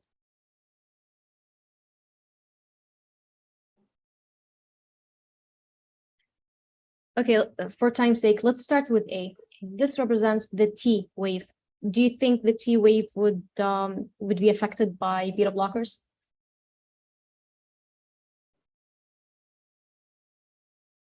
No. No. Okay, then we have E, which is QT interval. Do you think the beta blockers would have such an effect on this part of the ECG? No. Not even the QRS and not the QT. So actually, the QT beta blockers are one of the medication that can reduce the QT interval, especially in LQT syndrome, those with congenital long QT syndrome. The drug of choice actually is nadolol and propranolol, because they reduce the QT interval. And in patients with Torsades, actually, after reversing the Torsades and optimizing the magnesium and potassium, beta blockers will be very helpful here. Like sotalol, yeah. But if we're discussing Ismolol. Ismolol is very short acting. It's 9 minutes. You may not see the effect on it. You may not see any effect on it because it's 9 minutes, the half-life. You shut it off. By the time you go get the EKG and machine and come back, you don't find it. Okay, but I think we agree that Ismolol infusion would, or beta blockers in general, would have mainly effect on the AV node prolongation. Yeah. Actually, they prolong the PR interval. Yeah. But again, Ismolol if you take a beta blockers in general, yes, prolongation of the PR, you can produce anywhere, any type of AV block, first degree, second degree, third degree. But the QT also, it may be shortened. Sure. So, Tasneem? Yes. Yes, the answer is B. Okay, do you agree? Yeah. Yes. So beta blockers, they decrease the AV nodal conduction, and that leads to increase in AV nodal refractory period, which correlate with the PR interval prolongation on ECG. Suha معانا? Or any volunteers?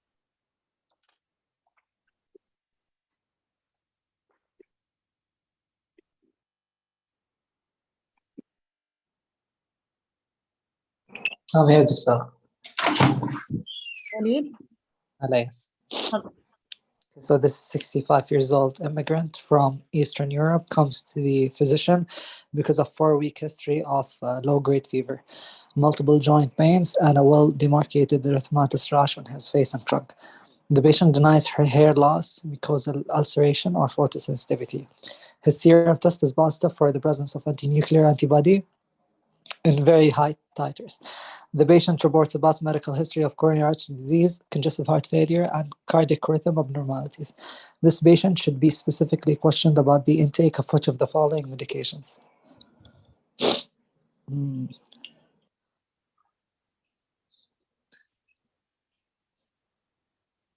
Brocanamide. Yes. So for the first option, amiodarone, we already discussed that it's most likely associated with lung fibrosis and lung toxicity. It's most commonly here in the floor, associated with hypotension, could be associated with thyroid dysfunction, liver toxicity. It can even give some grayish discoloration of the skin, but it's not associated with drug-induced lupus. For beta blockers, they have a lot of side effects, like we mentioned, most importantly, hypotension and bradycardia.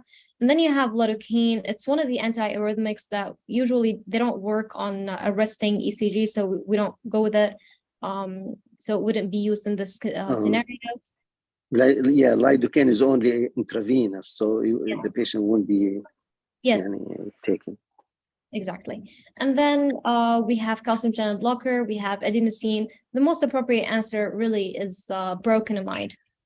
It's the only one known to cause hydralazine, can also cause it, but brocanamide, isoniazid, these are the most common 3 medications that may give you lupus-like syndrome. Yes. And they told you it's Eastern European, so he's nice and white, so you can see everything. All right. All right. Do we have any other volunteers to read the question?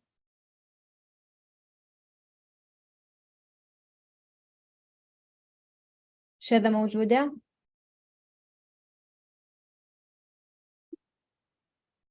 مهند؟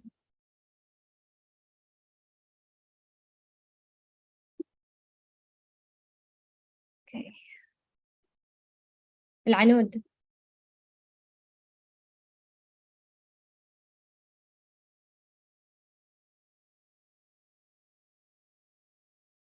أنوار.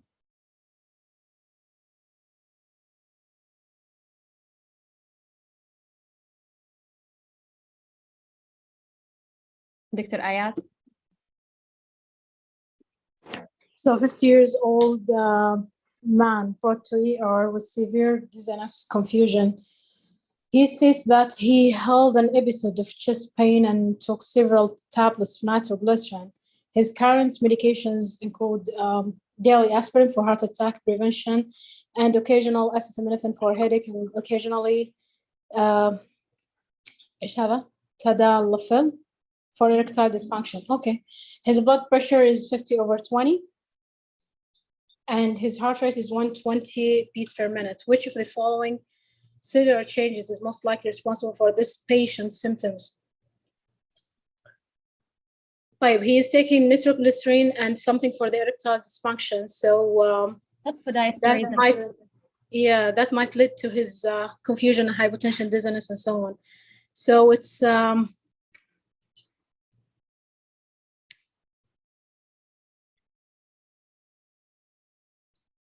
not pretty sure if to see cyclic GMB accumulation. Yeah, actually, that's true. So this patient is already on BDE inhibitor for erectile dysfunction, and that works by increasing the cyclic GMB. Yeah. Similar way, nitrates would increase the cyclic GMB. So usually, like when I rotated in cardiology, whenever we have an ACS patient in the ER, we would make sure that the patient is not on any BDE inhibitors, because if you do give nitrates, it would give the patient a profound hypotension. It could be life-threatening. So that's correct. It's cyclic GMB accumulation. Yeah, tadalafil actually a longer acting than sildenafil. Yeah, sildenafil. So minimum 24 hours away from nitroglycerin. Tadalafil minimum 48 hours. So when we ask them, we should ask them specifically, like what drug you're on. What if it's a lady who come in? A lady with chest pain? Do you ask? No. Or do you look in the history? Well, Dr. Nadhim, if a lady is on this medication, I'm suspecting that she's having cardiac issues already, like pulmonary hypertension or something. Not for this issue per se. Yes, very good. So if you see in the history that she has pulmonary hypertension, and she was at King Faisal, because King Faisal they use for secondary pulmonary hypertension sildenafil, which is it's questionable. But not all. It's not available everywhere. So yeah, if the lady has pulmonary hypertension and she's been given other medication for pulmonary hypertension, look to see, make sure she's not taking sildenafil or tadalafil. Okay, thank you. Thank you. Like another question. طيب يا جماعة, for the time's sake, any volunteers? فيصل الغامدي. تفضل. A 65-year-old man comes to the physician after missing a follow-up appointment for congestive heart failure. He missed his appointment due to an upset stomach that will not go away. A detailed history reveals disturbed color perception, anorexia, nausea, and vomiting and diarrhea that have worsened over the past 2 weeks. His congestive heart failure has thus far been controlled effectively with multiple medications. If the cause of this patient's current symptoms is not corrected, which is it arrhythmia? Is he on digoxin? That's why he's having. Yes, that's right. And the clue here, because they mentioned that he's already on multiple medications for heart failure, it could be anything, but they gave you a clue here that the patient's having change or disturbed color perception. The GI disturbance really doesn't tell you much because it's not specific. But yes, the color perception changes is very specific for digoxin toxicity. And the most feared complication or side effect of digoxin is arrhythmia. This is the life-threatening complication. I've never seen a patient who has color perception. It's in the books, the halo, green halos. I think this is at the time when they were given the plant medication, the plant as for its effect, which is basically digoxin. They were given a lot of it until the patient starts seeing halos. But vomiting, diarrhea, abdominal pain, you can see it often. Tamam.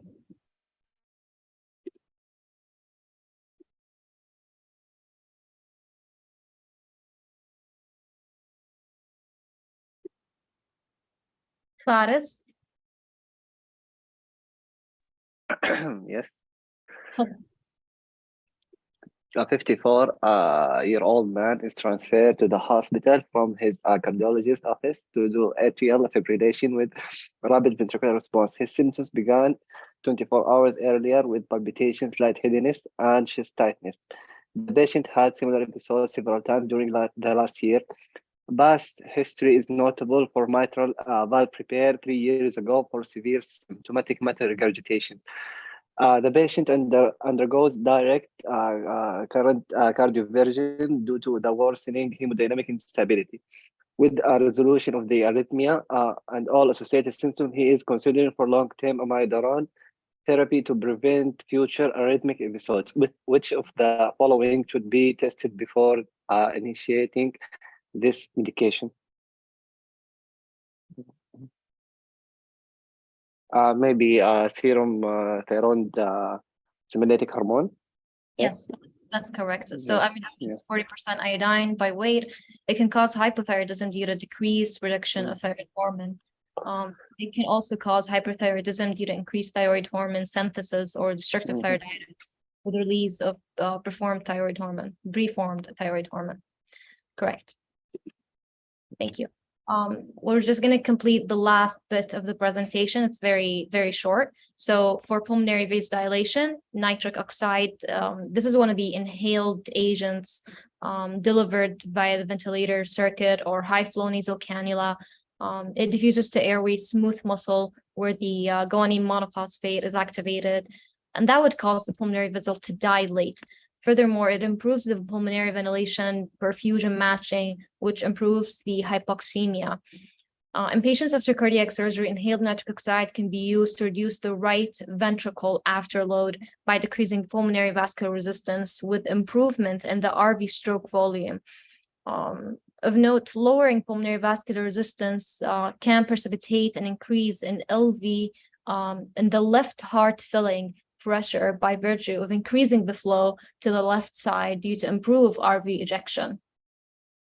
So in patients with left heart failure, this can precipitate pulmonary edema due to the left ventricular volume overload. Usually they use it in the cardiac surgery ICU for this group of patients, but it's not definitely not used in the regular florid.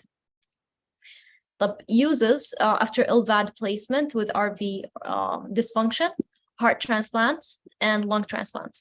For patients with severe acute respiratory distress syndrome, inhaled nitric oxide improves the hypoxemia, but it does not reduce the mortality.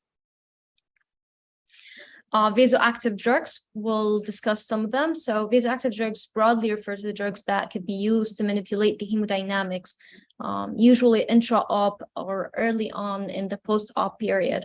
They affect the preload, afterload, and contractility. The purpose here is to ensure adequate oxygen delivery and optimize the myocardial recovery. And although the concept of goal-directed hemodynamic therapy is controversial, but a meta-analysis of randomized trials suggests that targeting goal mean arterial pressure, cardiac index, and mixed venous oxygen saturation as a surrogate for oxygen delivery after surgery could reduce the morbidity and hospital length of stay without impacting the mortality.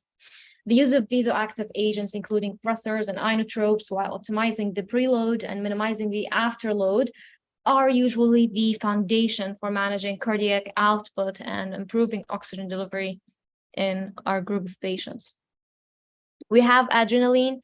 It increases the cardiac output, the MAP, and heart rate, and it's the mainstay in low cardiac output after bypass. Mainly it works on alpha agonist in high dose. It also have properties affecting beta 1 and beta 2 receptors, so positive inotropy and chronotropy. Epinephrine stimulates the aerobic glycolysis, so it's associated with increased serum lactate level and also gluconeogenesis, which could worsen the hyperglycemia. This is all theoretical. I'm not quite sure if there are any studies. But yeah, it could be related to hyperglycemia and high lactate.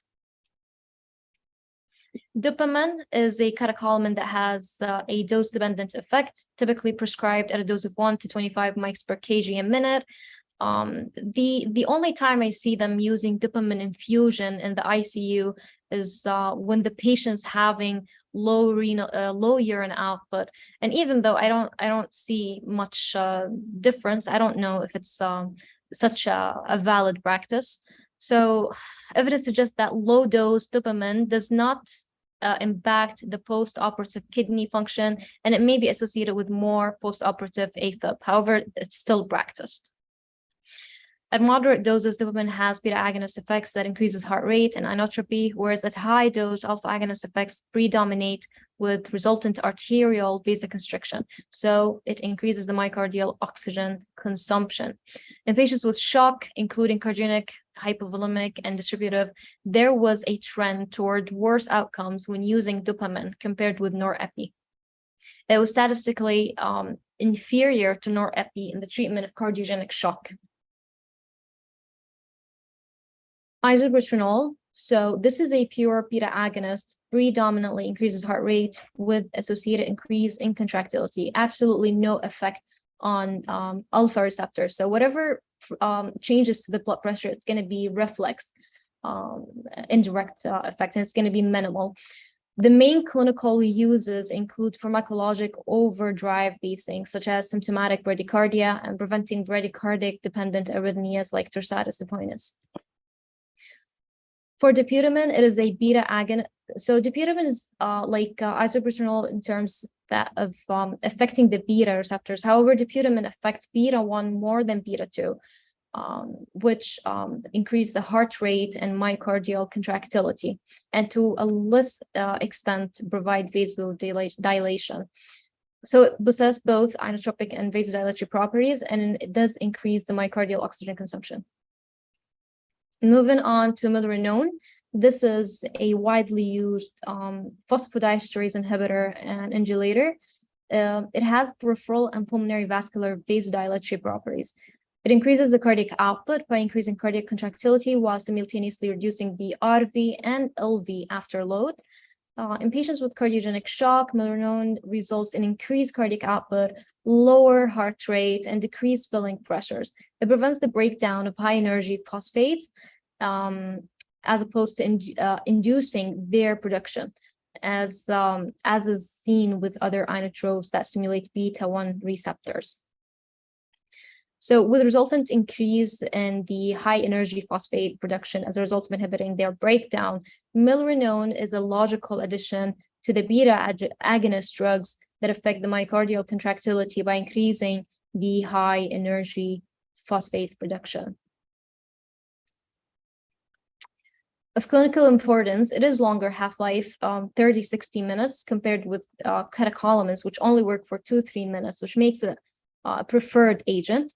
It is clearance by the kidney, which can lead to significant increase in its concentration in the post-operative cardiac patient with renal insufficiency. Its side effects include hypotension, most importantly, which is troublesome as a half-life of the drug that is that long, and also thrombocytopenia. The infusion dose is around 0.125 to 0.775 mics per kg a minute. You can go ahead with using a bolus loading dose, but that could be associated with hypotension, so it's not always done. For Livofid norepi, it's a catecholamine with mixed alpha and beta agonist effects that provide the vasopressor as well as inotropic support. Norepi is useful in treating vasoplegic shock where there is a need for concomitant inotropy. Its main disadvantage is splanchnic vasoconstriction. Compared with dopamine, norepi was associated with improved outcomes in patients in cardiogenic shock, with a trend toward benefit in shock of all subtypes. The typical dose is 0.01 to 0.4 mics per kg a minute. And then we have vasopressin, which is a hormone analog, provides pure vasoconstriction, and it's useful for treating vasoplegic states. The dose is usually 0.01 to 0.06 units a minute. After the operations, patients with vasoplegic shock, whose MAB less than 65 with cardiac index over 2.2 liter, vasopressin was superior to norepi with lower rate of unknown No. With lower rate of endpoint complications, including death and 30-day complication following surgery. So there were fewer cases of post-op AFib in the vasopressin group, and no difference in peripheral ischemia or ischemic events or other safety outcomes. In patients with sepsis, however, there were no difference in mortality among patients treated with vasopressin or norepinephrine. Overall, vasopressin can be considered as a catecholamine-sparing vasopressor for patients with post-op vasoplegic shock.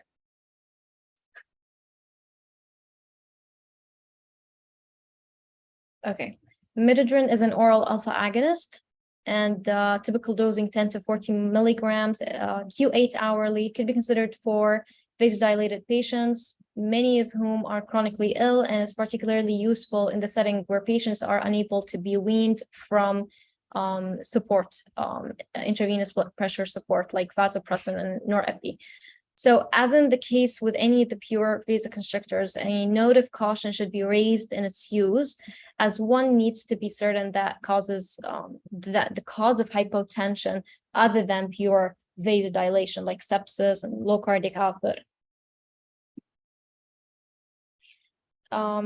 These are the last two slides. So we have vasodilators, including nitroprusside and nitroglycerin, both containing nitrate. The nitroprusside is an extremely effective short-acting arterial vasodilator. It is dosed IV as 0.1 to 10 mics per kg.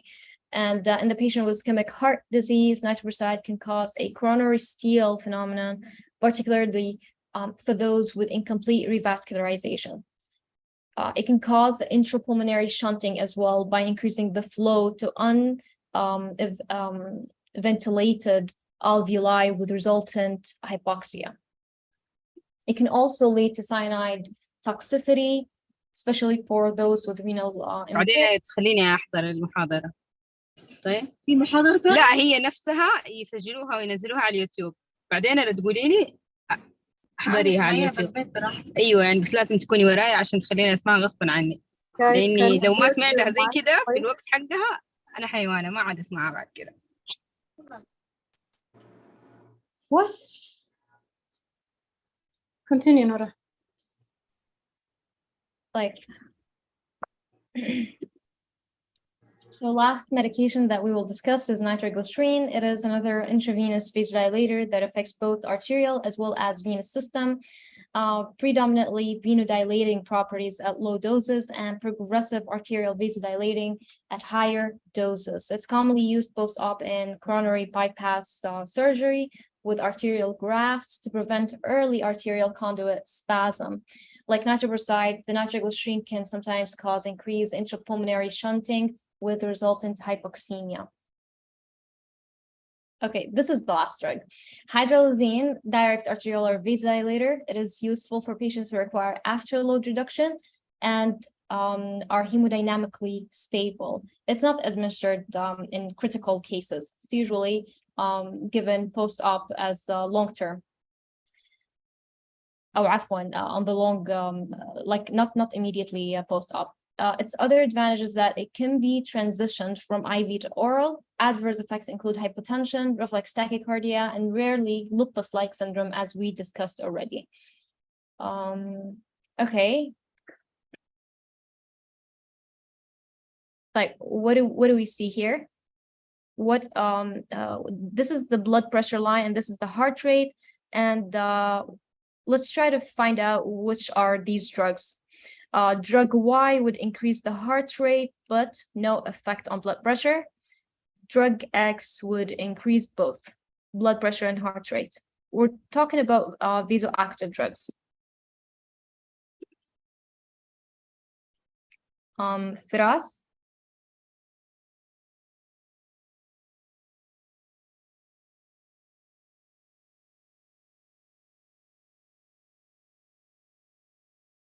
Hammam?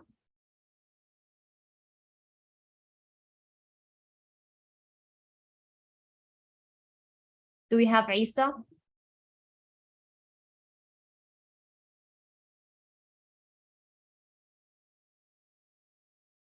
Do we have Dr. Khalid?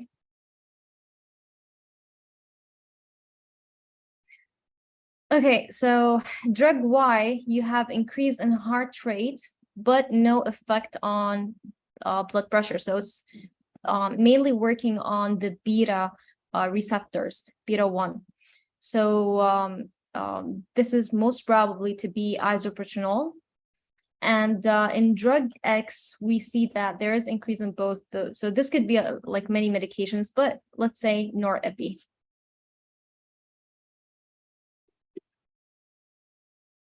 We need volunteers to read the last question. Noor Al-Amri.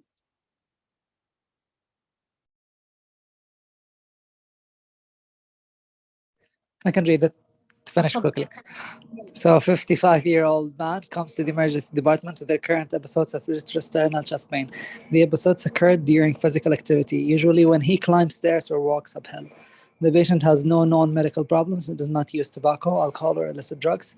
He is given a sublingual tablet and reports rapid relief of the pain. This drugs must likely improve the patient's symptoms by causing which of the following hemodynamic changes? So first of all, what's the medication here? C. Nitroglycerin. No, it's not B. Think again. C. Yes, C is correct. So basically, we're reducing the preload. So it is expected to have less LV in diastolic volume, and the purpose here is that there will be less wall stress and less oxygen consumption. Hence, the patient will get the pain relief. Okay. I have so many questions, but never mind. Thank you so much. Shukran, Dr. Nadem, for joining us. Do you have any comments? Thank you. All the best to you all. May Allah bless you and help you to become the best cardiac surgeons. I missed, because of pagers and going down to my office, I missed the first section on antiplatelets if anybody has any question on it.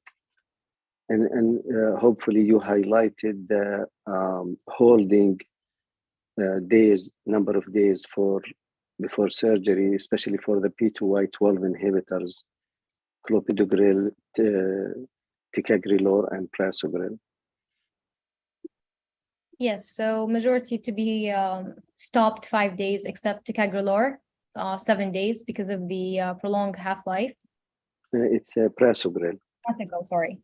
Yeah. Yeah. Yeah. If nobody has any questions, everything is good. Dr. Nadem? No, تفضل. Sorry, I have one last question regarding the beta blocker use.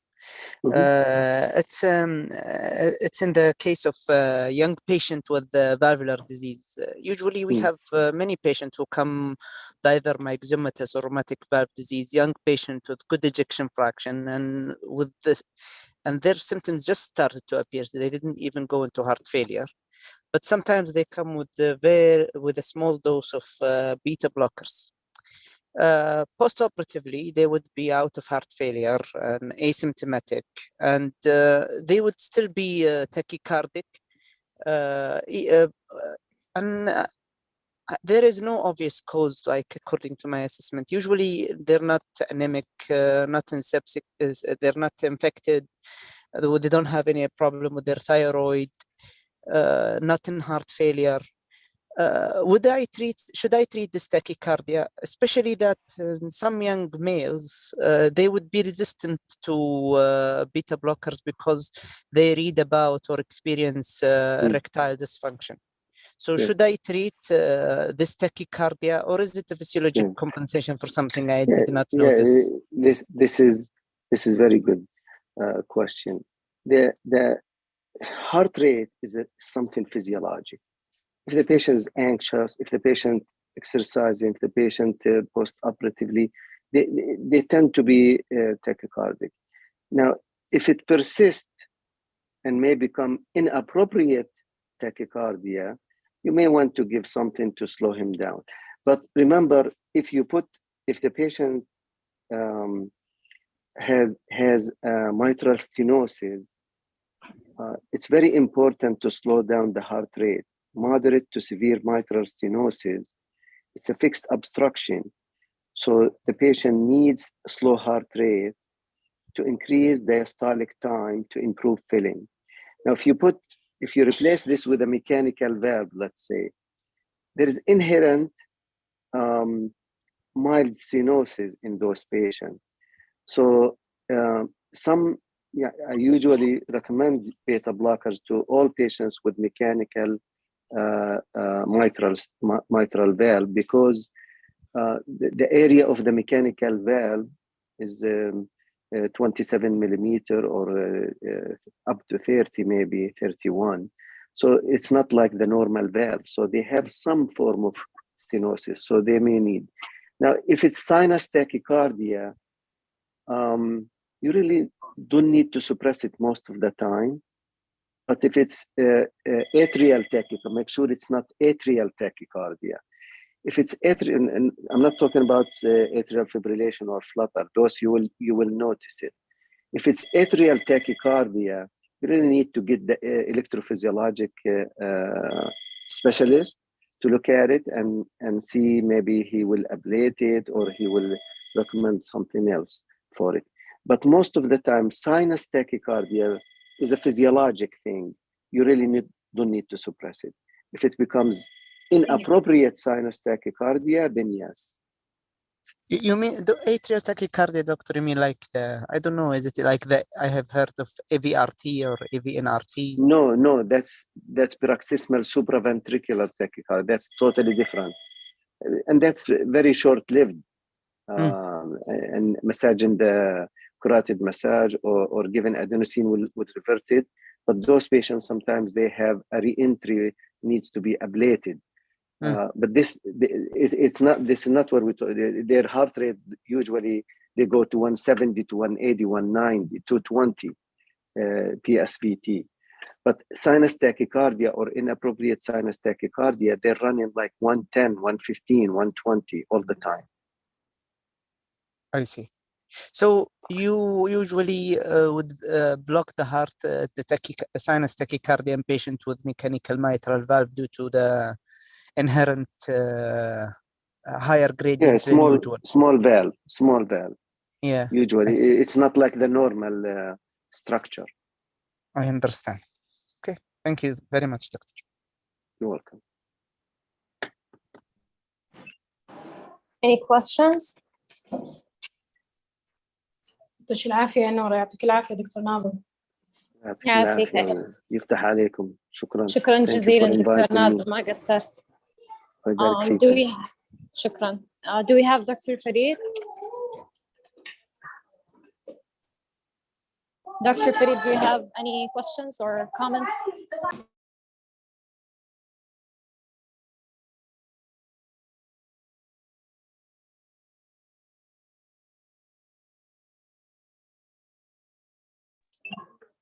So we conclude on this lecture. Thank you all.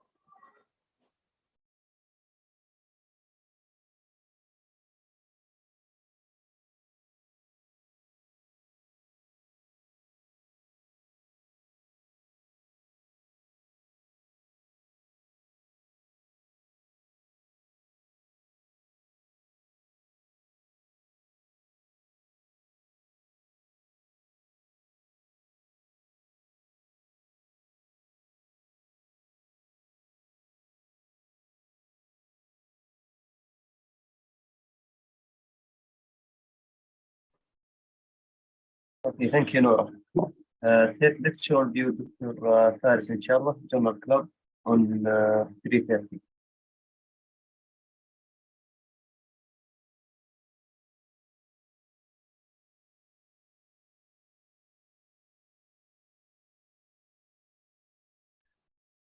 Okay, can I start now, or we are having a break?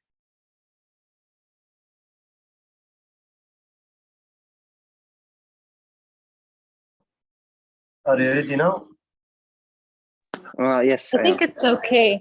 You can start now, please. Okay, I will. Yeah.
Okay.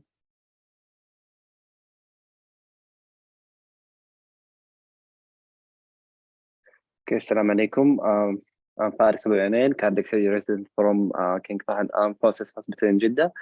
And today I'm going to talk about a study called calcium-induced autonomic denervation in patients with post-operative atrial fibrillation. Okay. Okay, first I'll start with background. Post-operative atrial fibrillation is one of the most common complications of cardiac surgery. And the incidence of post-operative atrial fibrillation varies due to the substantial differences in the types of cardiac surgery, study population, methods to detect atrial fibrillation, and definition of atrial fibrillation among different studies. Post-operative atrial fibrillation is a multifactorial disease. Pre-existent atrial enlargement, also significant elevated sympathetic outflow, intense inflammation, and oxidative stress caused by cardiac surgery are believed to be the major predisposing factors for post-operative atrial fibrillation. And to prevent post-operative atrial fibrillation, both American and European guidelines granted beta blockers a class 1 indication and amiodarone a class 2A indication, but still the incidence of atrial fibrillation post-operative remains high. Atrial autonomic innervation converges at several ganglionated plexi embedded in pericardial fat. Pericardial fat bed, serving as the integration centers of the autonomic neural network. Preclinical and clinical studies showed that stimulation and sequential activation of cardiac parasympathetic and sympathetic system preceded atrial fibrillation initiation. The four major atrial plexi adjacent to the pulmonary veins are particularly important in atrial fibrillation initiation and maintenance. Circumferential pulmonary vein isolation is the cornerstone of atrial fibrillation ablation. Calcium hemostasis is crucial in maintaining normal cellular function, especially in excitable cells. The excessive of calcium influx or release from intracellular storage can overwhelm the neurons' buffering capacity and lead to neurotoxicity. The suppression of the function of atrial plexi has been shown to reduce the incidence of post-operative atrial fibrillation. So the investigator hypothesized that by injecting calcium chloride into the four major atrial plexi to induce calcium-mediated neurotoxicity, the incidence of post-operative atrial fibrillation can be reduced by suppressing the function of the major atrial plexi and atrial neural network that play a crucial role in initiating post-operative atrial fibrillation. Okay, methods, trial design and oversight. The investigator initiated single-center double-blinded sham-controlled randomized clinical trial was conducted in accordance with the principle of Declaration of Helsinki. And here is this flow diagram of trial and design. A total of 332 patients were screened. 200 patients consented to participate and were randomized 1-to-1 to receive calcium chloride injection and sodium chloride injection. The primary outcome was to determine if injection of calcium chloride 5% into the four major atrial plexi at the time of isolated coronary artery bypass grafting can reduce the incidence of post-operative atrial fibrillation in the first 7 days after surgery. And the post-operative atrial fibrillation was defined as any atrial tachyarrhythmia episode lasting 30 seconds or more after surgery.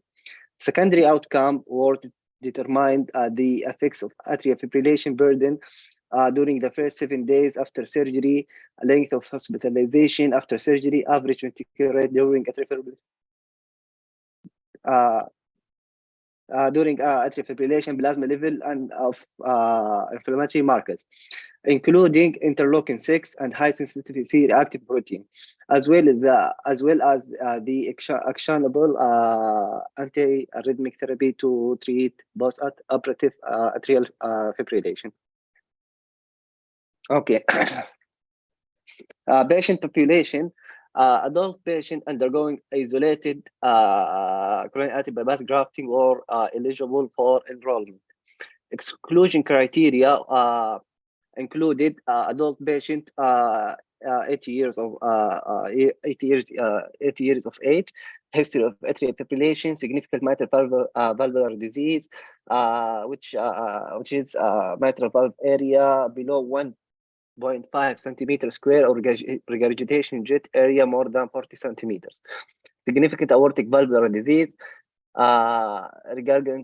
requiring urgent or emergent coronary artery bypass grafting, requiring mechanical or pharmacological therapy for hemodynamic support before a coronary artery bypass grafting, ejection fraction below 40%, prior cardiac surgery, taking class 1 or 3 antiarrhythmic agents before surgery, concomitant surgery of any kind, congenital heart disease, abnormal liver or kidney function, more than 3 times of the upper normal limit. Diseases require radiotherapy, chemotherapy, or long-term hormone treatment. Poorly controlled hyperthyroidism, participating in another clinical trial, and refusal to enrollment. Okay, sample size calculation and randomization.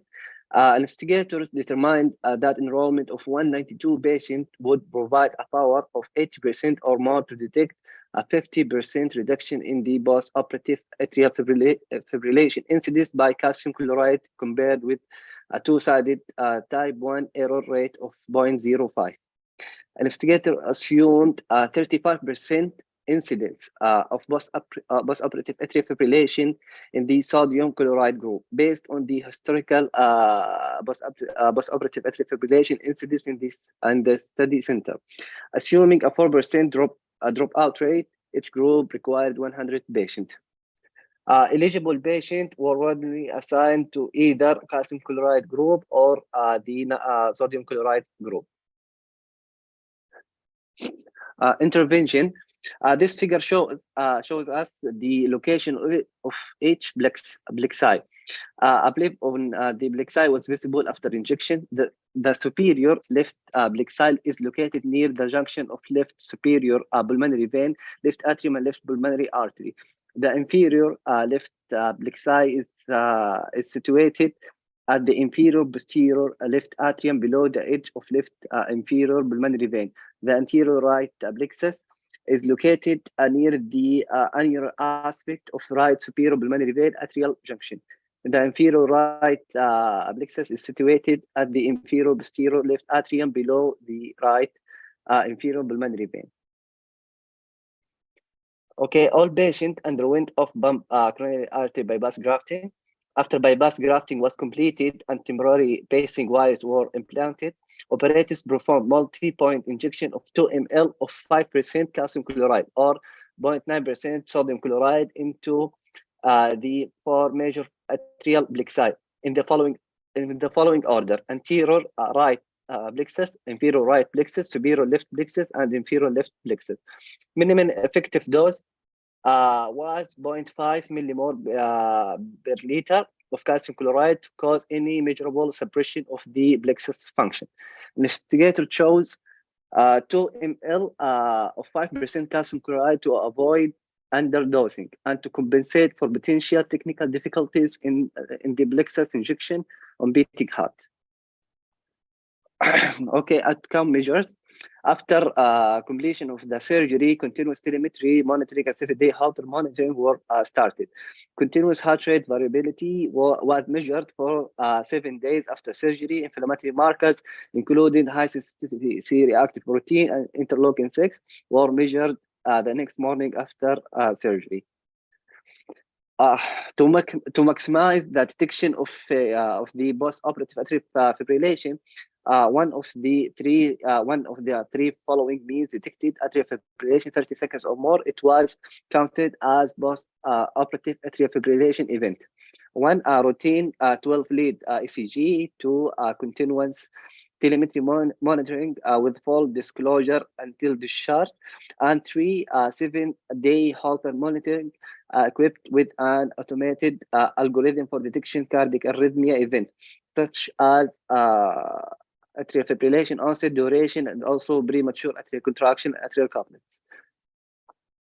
Okay, the standard practice to treat postoperative atrial fibrillation in the study center was to initiate amiodarone therapy after atrial fibrillation sustained 30 minutes or atrial fibrillation cause hemodynamic concerns.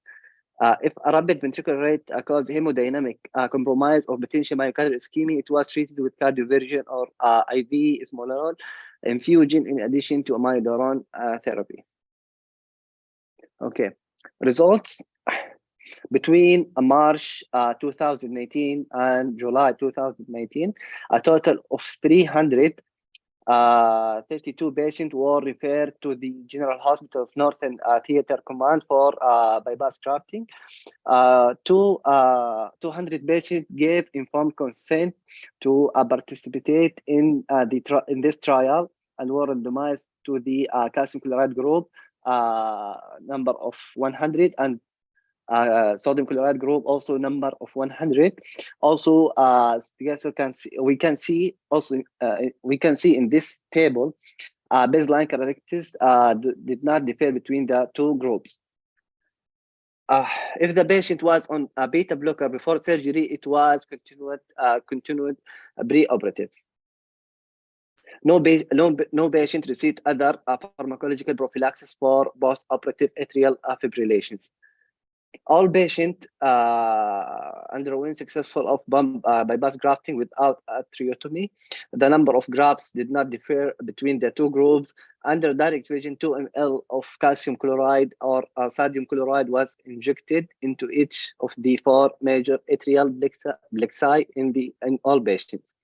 And as we can see in this table, surgery duration beginning from the sternotomy to completion of road closure and pre-operative mortality and morbidity did not differ between the two groups.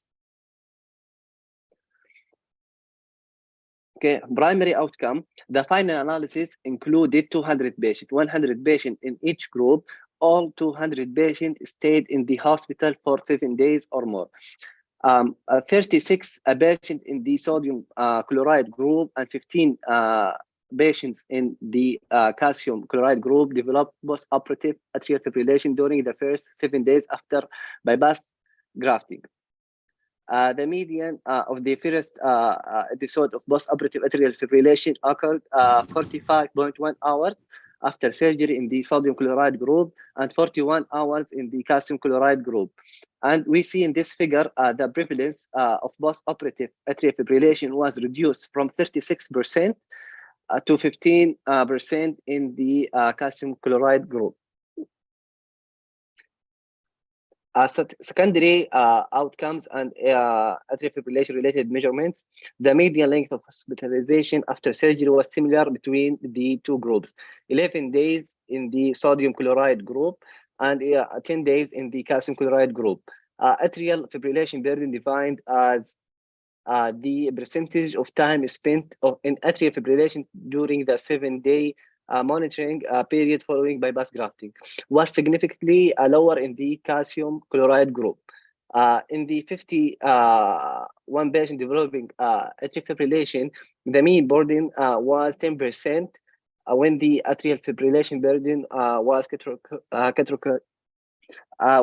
categorized according to higher than 10% and lower than 10% burden.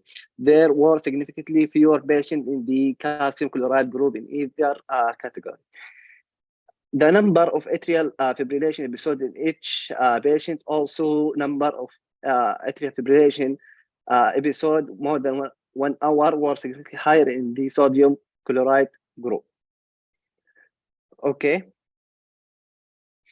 And in patients who developed post-operative atrial fibrillation, there was no statistical difference in the longest episode of atrial fibrillation between the two groups.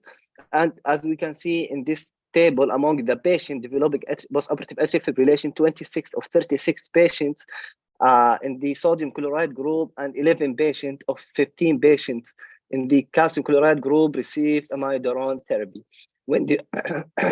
when divided according to the mean dose of amiodarone to 2,500 milligrams, significantly fewer patients in the calcium chloride group required more than 2,500 milligrams of amiodarone. The use esmolol for ventricular rate control was less frequent in calcium chloride group. No patient in either group required cardioversion. Okay. Between the end of 7-day monitoring and discharge, 5 patients in sodium chloride group and no patient in calcium chloride group developed atrial fibrillation. Late occurrence of postoperative atrial fibrillation was not included in the final analysis of the primary outcome. Premature atrial contraction couplets and non-sustained atrial tachyarrhythmia. Data are presented as a percentage of total heartbeats during 7-day Holter monitoring. Single premature atrial contraction appeared to be less frequent in the calcium chloride group, but failed to reach a statistical significance. The incidence of atrial couplets was significantly lower in calcium chloride group. The incidence of non-sustained atrial tachyarrhythmia was also significantly lower in calcium chloride group. Heart rate variability. This figure shows us both the low frequency power and high frequency power was significantly reduced in the calcium chloride group, but the ratio between the two was not affected by calcium chloride group. Okay. Adverse effects and complication. 34 patients, 7 in calcium chloride and sodium chloride group and 27 in calcium chloride group, developed transient acceleration of heart rate more than 10 beats per minute shortly after injection. 15 patients, 10 in calcium and sodium chloride and 5 in calcium chloride group, developed mild transient bradycardia. 3 other patients, 2 in sodium chloride and 1 in calcium chloride group, developed marked bradycardia shortly after injection. Okay, conclusions. Injection of calcium chloride into the 4 major atrial plexi at the time of isolated off-pump coronary artery bypass grafting led to a 63% reduction in the hazard of post-operative atrial fibrillation without significant adverse effects. Initiation of the plexi function by calcium-mediated neurotoxicity may prolong the atrial effective refractory period and suppress post-operative atrial fibrillation. The effects on atria with advanced disease like mitral valve disease or on-pump CABG would need to be investigated more in the future. And thank you. Thank you, Faris, for your reviewing the articles. Okay, this is a journal club, so anybody have a comment or input in that? And you can summarize or point out the article's outcomes. Yeah, Dr. Faris.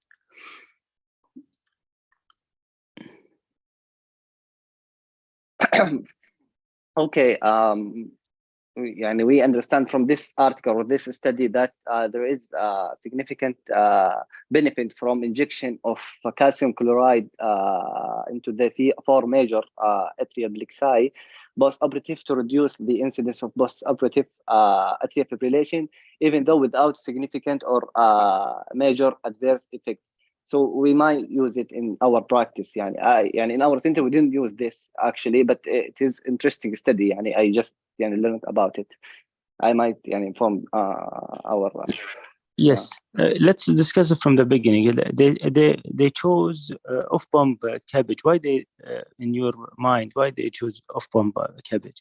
Why not include all the cases in cardiac surgery? Because post-op atrial fibrillation, it's post-op for all cases. Why? True. Why? What do you think?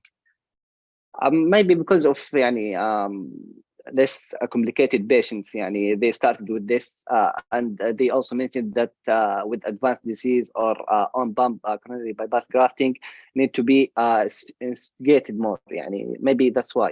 In my mind, And this is my in this study, they are only studying the to eliminate the other causes of re-entry, especially like structural re-entry. True. You know, but for off-pump cabbage, you will just having you know the grafts, and you did not interfere there. And they want to test the autonomous effect on the heart post-op, because they are claiming this is the only one of the causes of post-op atrial fibrillation due to autonomous activation, like anxiety and pain and all that. That's the only things which he is studying in this articles. And they were comparing sodium and calcium, as you mentioned, and they conclude one of them it's better than the other, but did they reach the autonomous reactivation or autonomous stimulation? It's affect good part of post-op atrial fibrillation. This is what I think about this articles. This is from my side, Faris, as a panelist. What about the other? If they have any comment or any questions, please go ahead.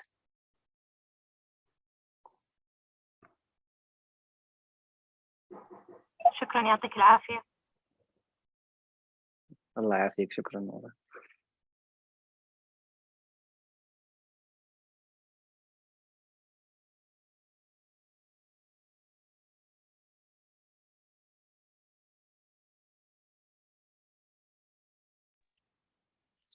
Thank you, Dr. Faris, for your presentation.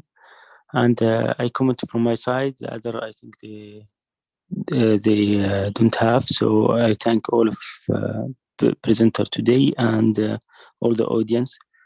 And we conclude here, and we'll see you next lecture. Thank you.